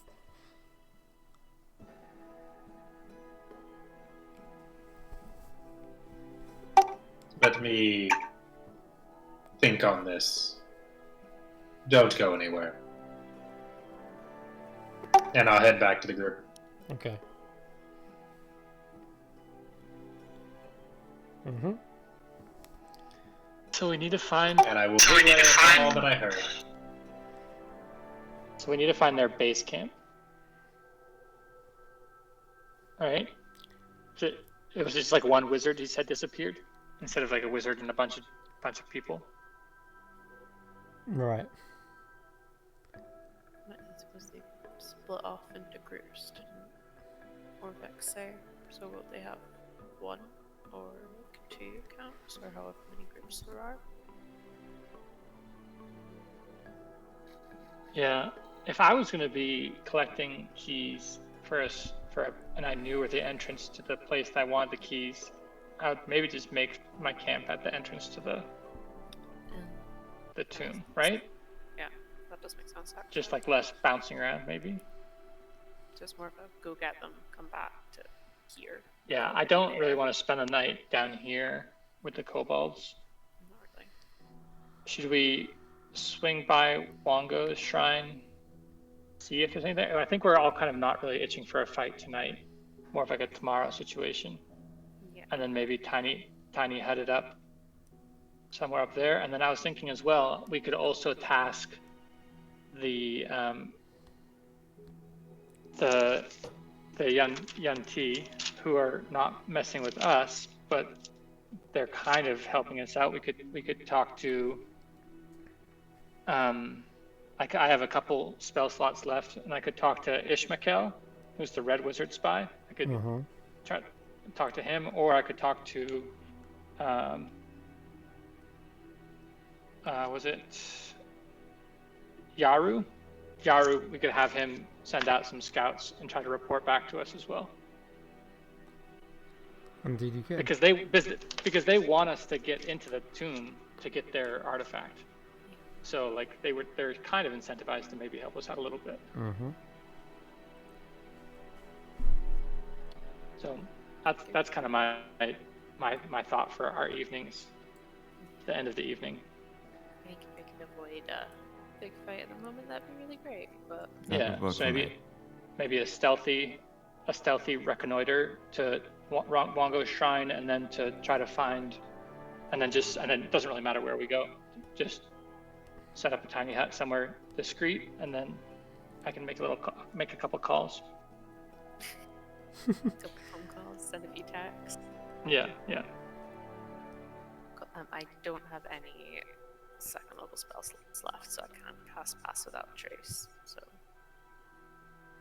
Well, relatively stealthy. I feel like we're all in agreement. Okay. So tell me exactly what you do. A tiny hut. You're in the tiny hut right now. Yeah. In the cellar of the kobolds. What do you do as your next action? Are you trying to get a long rest, or are you trying to go somewhere stealthily? I just don't really want to stay here in the cellar, right? So if we obviously don't go right up to the Wongo shrine, but if we could find somewhere nearby-ish, I guess. Camp out maybe? Or should we camp out somewhere that we've already been past and know it? I guess this is kind of safe right here. I guess they're not going to probably mess with our hut. They can't mess with the hut. They can set up something when we're out, but by then we'll be in better shape. So I think we can. Bear in mind, you can also see through. Yeah. The kind of like opaque. It's only opaque on the outside. Oh really? We can see out normally. It's a one-way mirror. What? Sweet. Yeah, let's just. You've got it set up. Maybe just stay here. You can get cracking on your communications. Yeah. No, because if we leave, then we run the risk of encountering anything, and we've kind of. It's an unnecessary risk for. And then we had that way the. Yeah. And then we'll just maybe I'll tell Yaru to leave word to send a scout and by Wongo's shrine or something like that. Okay. So you've scared us into not leaving the hut, Chris. Is what we've done. No. I'm just asking, what do you do? Because I had two options: was you either stay in the hut, and you just wait it out, or you're going to move stealthily to scout out Wongo Shrine, and then you was gonna set up a hut another place elsewhere. We are staying in the hut. Yeah, and Carrick is going to send messages to. And if we Daru. sleep now, that'll be an early night, so we can wake up Get early. Yeah. Do we just want to like end the kobolds preemptively? I feel like they've outlived their usefulness. I'm still not totally against this Yeah, I could just see that. I think I would just feel great with a little bit more juice in me before, just in Before case we go something away. goes wrong. But wake up in the morning, drop tiny hut if we need to do anything. Can I guess? But that's it. I don't really know. I'd be how- confident doing it if we could do it on our terms. All we need to do is get them all within 60 feet of Ignir. He can. Which they all already were. Like, yeah. I know they were faster, but at the same time, how much of a threat are they? I think they could be a serious threat if they're in contact with Asarak, as they're saying they are. Mm. True. They're not helping us. They are actively in line with our sworn enemy, Trying to get and they in have the the way. potential to They got a heck of seriously a lot of screw us traps. over. Yeah. Yeah, they've got access to shrines, so All right. Yes, Well, we doing they that- can do you wanna make do our that lives very difficult from here on out. So, Do we just want to go in there now, then, or let them have a whole night? probably better we have them go in now, truth be told. are they all back or are they still out? The last thing you want to do is give kobolds prep time. Yeah. Yeah, they are with Asrak, so. Fuck them. Okay, so Okay. Okay. murder hobo on one. Yep. I was trying to avoid it, but I think we did our best. They are, yeah. They've talked about killing adventurers, luring them to their deaths. Right, let's do it. Yep. Okay. Alright, so you're leaving the tiny hut. It drops. 10-foot immobile dome of force vanishes from existence. Would that have taken us an hour? Yeah, I guess. If Yeah, you want to like, stay, you can we've choose to taken stay in there for an hour, and then come Yeah. out. So, If that's what at you the mean very by that. least. I wish we'd had that conversation about clerics getting spell slots back. No. Yeah. Not yet. Not yet. No. No, that seems like an optional rule. That's not really necessary for clerics, if I'm completely honest. Also fine. They are so good already. Trust me. Wouldn't be doing my job. Sure. You don't ask, you don't get. I appreciate that. But I'm going to say no for now. I respect it. I won't bring it up again. Let's nuke this place. Okay. So you spend an hour here, short resting in the hut. Go ahead and roll hit dice if you need be. And, Ignir, do you want to spend any hit dice? sure. Fun, at least your death ward will last for 8 hours, so there's that. Ulvik says, why did that kobold take so long going back and forth from Wongo Shrine? It was only over there. Yeah, these are great questions, Orvix. They have short lives. We're gonna find out from Kakarol's corpse. Okay. Let's kill everyone. He readies his Orvix, crossbow. you have a sling? Where did you get that Oh. crossbow, Orvix? One of the kobolds traded to me for the sling. Oh, sweet deal. Yeah, I That's know, right? convenient. Yeah. Canon. Not bad. It's only a hand crossbow. It's not much, but I'll take it. I'm right behind you. Stay behind Vorn. Okay. So you head into the room, or rather, you all start to head out of the dome, and immediately the kobolds do spot you doing this, and they're like, what you doing? I think just Ignir's going in by himself, right? Yeah, I was just gonna walk by myself for now. "Oh, really? For the moment. Okay, in that case, the dome is still up for now. It's only when Jason leaves the dome. So, We're But I will, when I get close, I will palm a orb of frost into my hand. interesting. I don't want to do it in front of Kakarot. I want to do it prior to entering the room. Mm-hmm. They all turn to you, noticing this, threatening again.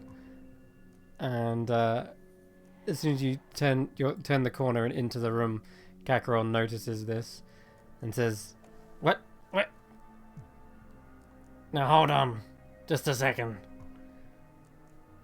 You haven't been honest with me, Kakarot. How have I not? I have told you all informations. and, Well, we'll find out. And I slam the orb onto the ground. well, when he did roll a natural 20 earlier, so you have no reason to believe he would lie. But you're killing Yeah, him no, anyway. I don't. But at the same time, given everyone's issues with what's been going on, I think shenanigans is afoot. They're kobolds. Okay. In that case, I'm going to do. It's not that we trust. I fully trust that he did like the deception roll, but it's like we were gonna kill these guys Anyway, just for like, being before evil that. kobolds. Yeah, they are serving the guy we're trying to kill. We are going to roll initiative in this instance because your potential to go after the kobolds is a thing, as they do see you wielding arcane magic swelling on your hand, and as you're about to slam it on the ground, I'm gonna have you lot jump into this initiative. So let me do this real quick. Did you roll hit dice, Ignir? No. Mostly because I don't know. Should I be half my hit dice down? Yeah, you don't regain all of your hit dice on a long rest. I didn't know if I'd use them. You've so, used a substantial amount. So many dice. You're gonna die before. Okay. Wait, so let me- is the bead not breaking? They get to go back before the bead breaks. Yeah. If he's about to slam it on the ground, that's not a surprise to them. You know what I mean? They can see what's happening. And everyone else, you're in the dome around the corner. So I'm afraid you can be on initiative tracker, but until that explosion goes off, probably not going to be... Unless you want to rush around, but... No, Anyway. we're staying there till the explosion goes off. Okay. So... Rush initiative. Goodness me. You could just wait a minute. I realize, but I was annoyed. Okay. Let's... What's that? Revise initiative. Okay. Came in at 26. Alright. This is gonna get messy. Can already see this going south, but let's do it anyway. So, as soon as you begin to throw the orb to the floor, all of the kobolds who already look on edge from you walking in with that are going to rush towards you and stab the ever-living shit out of you, I would say. The inventor is actually up first, and Is it? yeah, it says up there he is. 22. Revive got a 26. Right. We're Revive not is- acting until the. Revire is inside a dome Right. Okay, around the got you, corner Got you. from the cellar, wine cellar, so you can't see exactly what's happening right now. That's Gotcha. kind of why it's a bit messy if you guys even joined, because you don't know what's going on. Alright. You will know as soon as some explosions go off, but that was the plan already anyway, so... regardless, these guys are going to use all of their ammunition, so... Let's go with... Oh, man. Well, We're gonna release the skunk. It's the only sensible thing to do. We warned you! The kobold in the back releases a cage and throws it towards you. It promptly goes up to you and begins spraying its musk all over you. I need you to make a constitution save.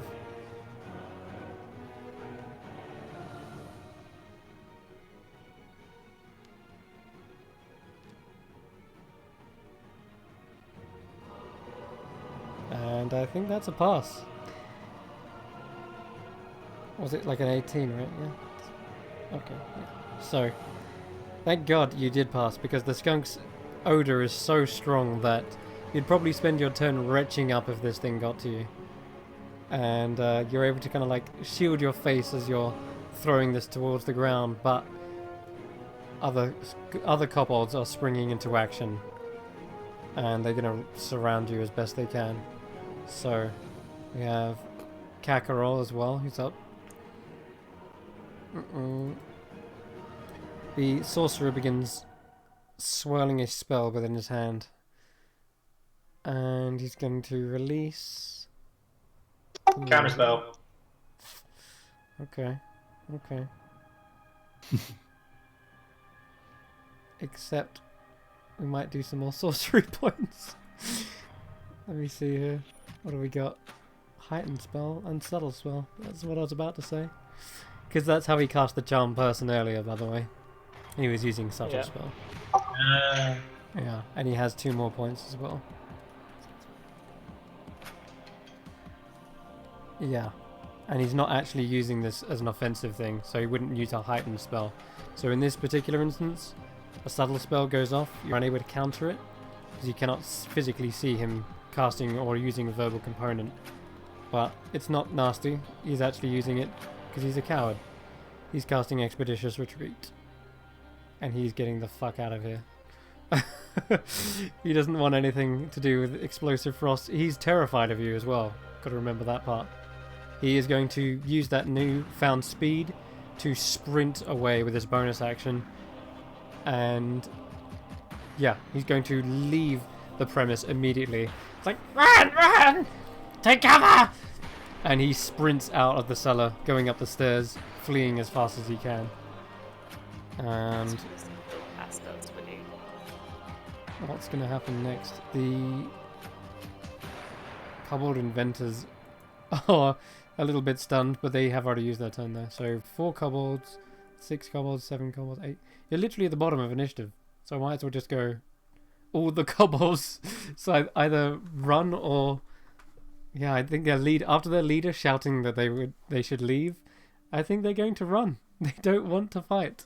As I've said before, they are not directly they're not, what's the word? They don't like to get into direct conflicts. So all of them begin sprinting, leaping for cover, and leaving the premise as fast as their little legs can carry them. They are going to run at their full pace and then sprint, leaving you almost in an abandoned an abandoned wine cellar, except there's 2 inventors left. Those are the only guys left, and a skunk by your foot. Yep. Oh shit. You can still release it, but it is your go now. All of the kobolds, bar 2 inventors, are standing in the wine cellar. Well, I'll release it because I'm not gonna be able to catch up to anyone of any import. Did they scatter? And is there like more than one exit from this room? As I've said earlier, yes, they did break down walls to make a honeycomb tunnel. Right. Section of wine cellars. Yes. Yep. So they do sprint, and they have all fled in different directions. You can let loose this effect, and the 2 inventors can roll a con save. Correct? Yep. Okay. And the skunk. The skunk is dead. It's got 1 hit point. It's dead. These guys are probably dead as well. Do you want to roll damage?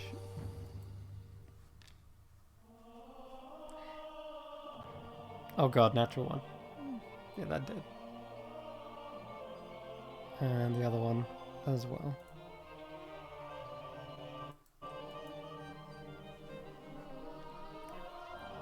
Wow. Okay, they're both dead. 2 ones.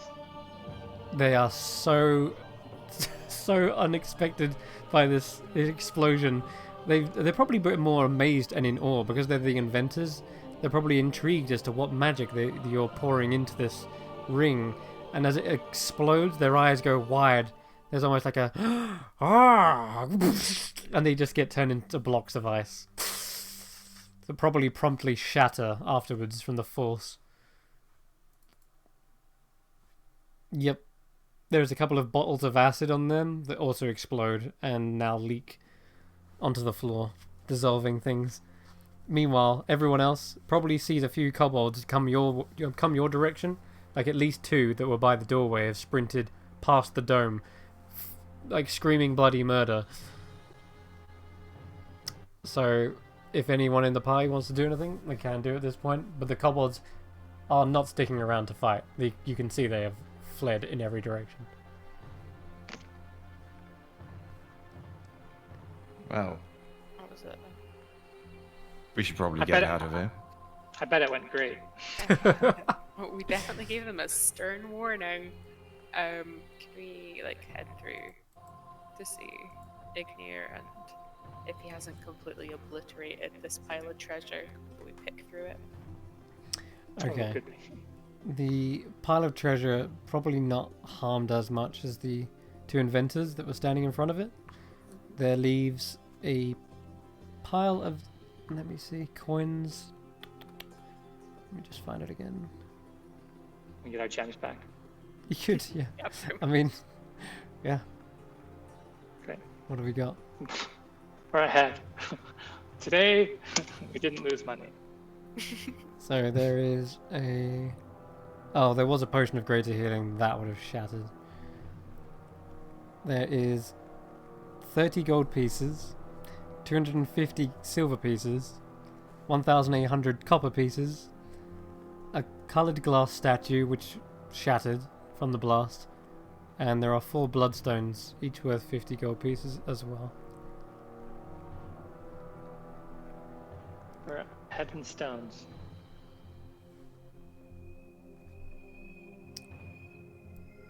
There you go. Oh, what one? As you enter into the room, you see only 2 dead kobolds and a frozen skunk at Ignir's feet. Wow, you just evaporated them. Very impressive. They flee quickly. Well, we should probably not linger. Maybe leave an ominous message. So they think this was a warning? I think they would have thought. Sure. But I think, yeah, they probably are aware things are awry. Yeah, okay. Then let's just leave a really confusing message. Oh, yeah. Something that's just going to really fuck with their heads. Like, Carrick writes "don't" on the wall. Scratches it in. Make sure it's in Draconic. It's in Draconic. Yeah, it just says "don't." That could mean anything. They'll think about that for a while. And then, yeah, let's get out of here. Okay.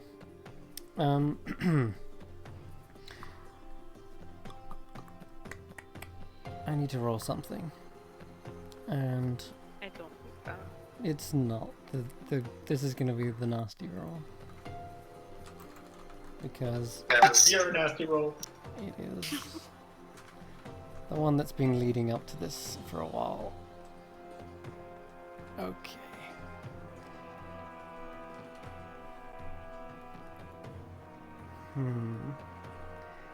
Yep. That's gonna beat your passive perceptions. As you turn to leave the wine cellar, you're all gathered up together. Now, I'm assuming that Orvex is still standing by the Shield Guardian, and as such, they're probably on the outside because the cellar is far too narrow for the Shield Guardian to fit down. So it's just the group of you heading back up the steps. As soon as you reach the top, you hear a voice, and it says, "Oh, there'll be no need to leave a message. and you suddenly feel a cold chill in the air whip up, and you feel like Ignir might be casting a spell, but it is not coming from him. Suddenly a blast of frigid ice expels from in front of you guys, but there is no source. It simply appears out of thin air, and it starts to push out into a cone shape, hitting everyone except Orvex and the Shield Guardian. I need everyone to roll me a Constitution save. Greater invisibility is a bitch. Yes, it I'm is. casting Absorb Elements as well. Is this cold damage? It is. I don't need to roll that.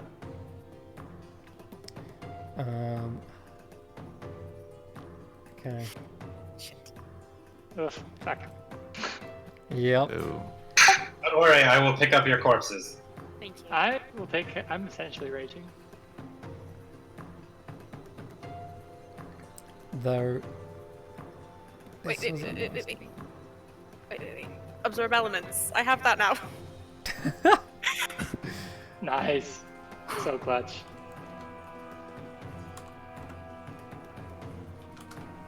Hmm. Guys, it's feeling a little drafty. Man, this kobold inventor has got some fucking gadgets. Oh shit. Not revealing who the hell just cast that. But nonetheless, I shouldn't have said anything. He wouldn't have given you a chance to cast a reaction. But that was effectively supposed to be a surprise round. But let's. Hey, if they get to react to a bead being thrown on the ground, we can cast the reactions. That was someone walking into a room with their hand like and throwing it onto the floor. This is a spell out of thin air that you cannot physically see. That's fair enough. I think that's totally fair. At least, at the very least, you don't have the kobolds as part of this. So I'm going to roll you onto initiative and clear that one. Because that's why the kobold took so long to come back. Yeah. And that's why the kobold said the mage vanished. Poof! Thin air. And that's also why the kobold had to roll a deception check and natural 20. It was a series of rolls that just so happened to end up being like that. Anyway, we're gonna get on with it. It is. Oops. So half of that is 19. Yep. I take half because I'm close to 4. Mm-hmm. The DC is 14, by the way, to pass. Yeah, I failed super hard. Okay. So we didn't get a chance to cast the reactions. Well, this is the thing. I want you to roll initiative, and then this guy rolls initiative. If you go before it in initiative order, you have your reaction.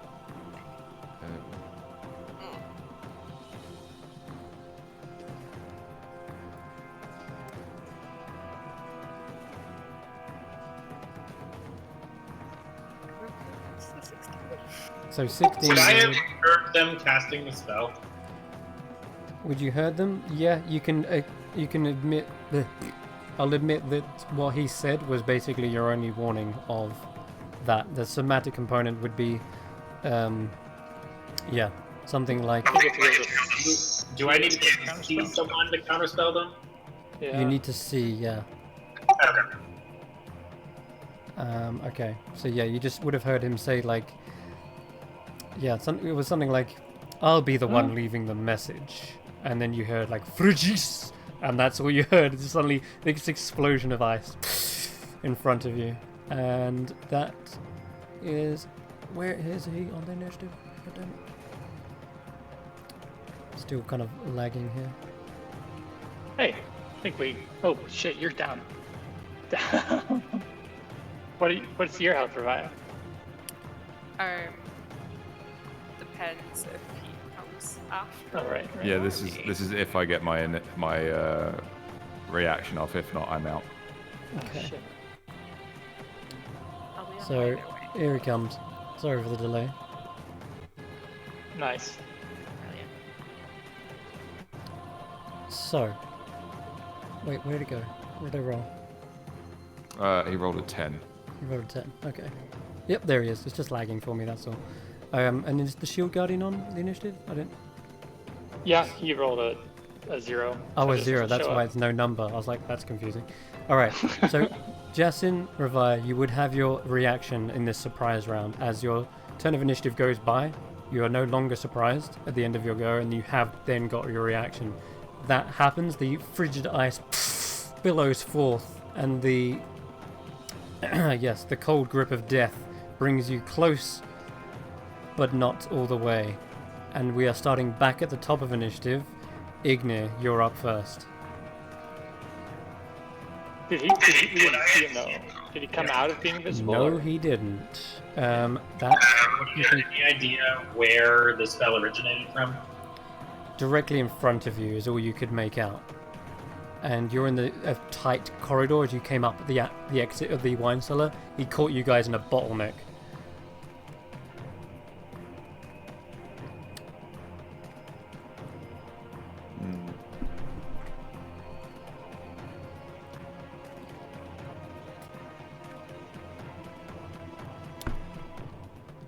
You can still make attacks, by the way. It would just be disadvantage. Okay, well, I'm gonna vamp out the sword and whisper the word that I have lost somewhere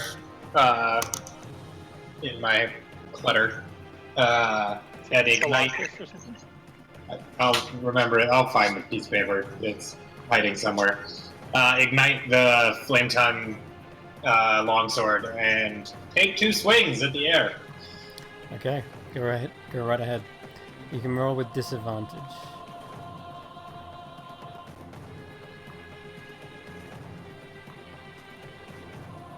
Check. Bloody hell. Damn. Yeah, that's actually going to connect. So, Who are you? yeah, you just lunge I had to get it eventually. you lunge forward, swinging wildly in as wide an arc as possible, and it does clip and connect with something. And you deal 8 points of slashing, and I need to roll a Constitution save. And 4 points of fire for a whopping 12. Ah, okay, cool. Okay, DC 10 then.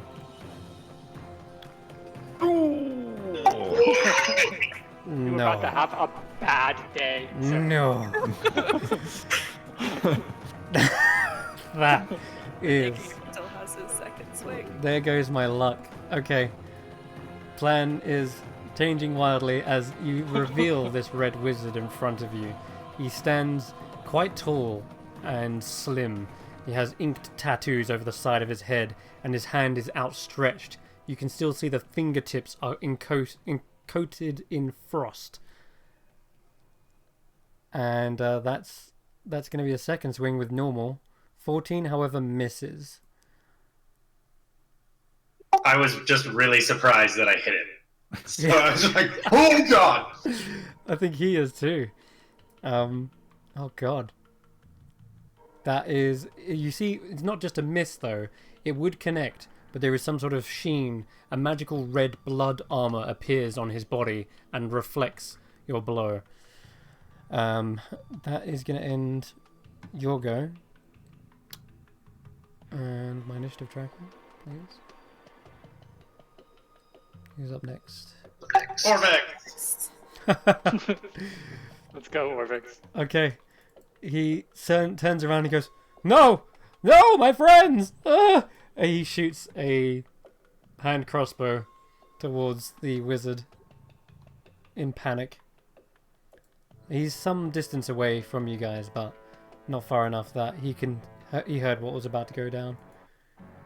Ah, should have caught the weakling in the blast as well. That is actually a solid hit. And because you're right next to him as well, Ignir, Sorry, what was it? because you're right next to him, he's adding this. This is a rogue. He aims for the... We've been just talking about how we don't have a rogue in the party the whole time. Where was he when I needed him on top of the shrine? He's Come been on, hiding the skills. I got him! I got him! Shot him right in the deck. for an extra 8 points of piercing. Whoa, Orvex, chill it out there, Whoa. okay? Whoa. It's that new hand crossbow. He's feeling jazzy. It is. Jesus. All right. Sorry for the lag. That is going to be Jason's go straight after that. This is a tough one. Mm-hmm. Ah, We don't want him getting away, right? we absolutely don't.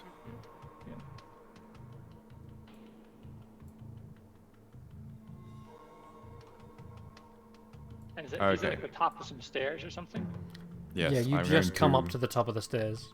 I'm going to bonus action blade song, then action slow. Action slow. He has to make Hmm. a. We don't like that. I'm going to counterspell it. Counterspell is counterspell. Ooh. Okay. You're going to need to roll a check.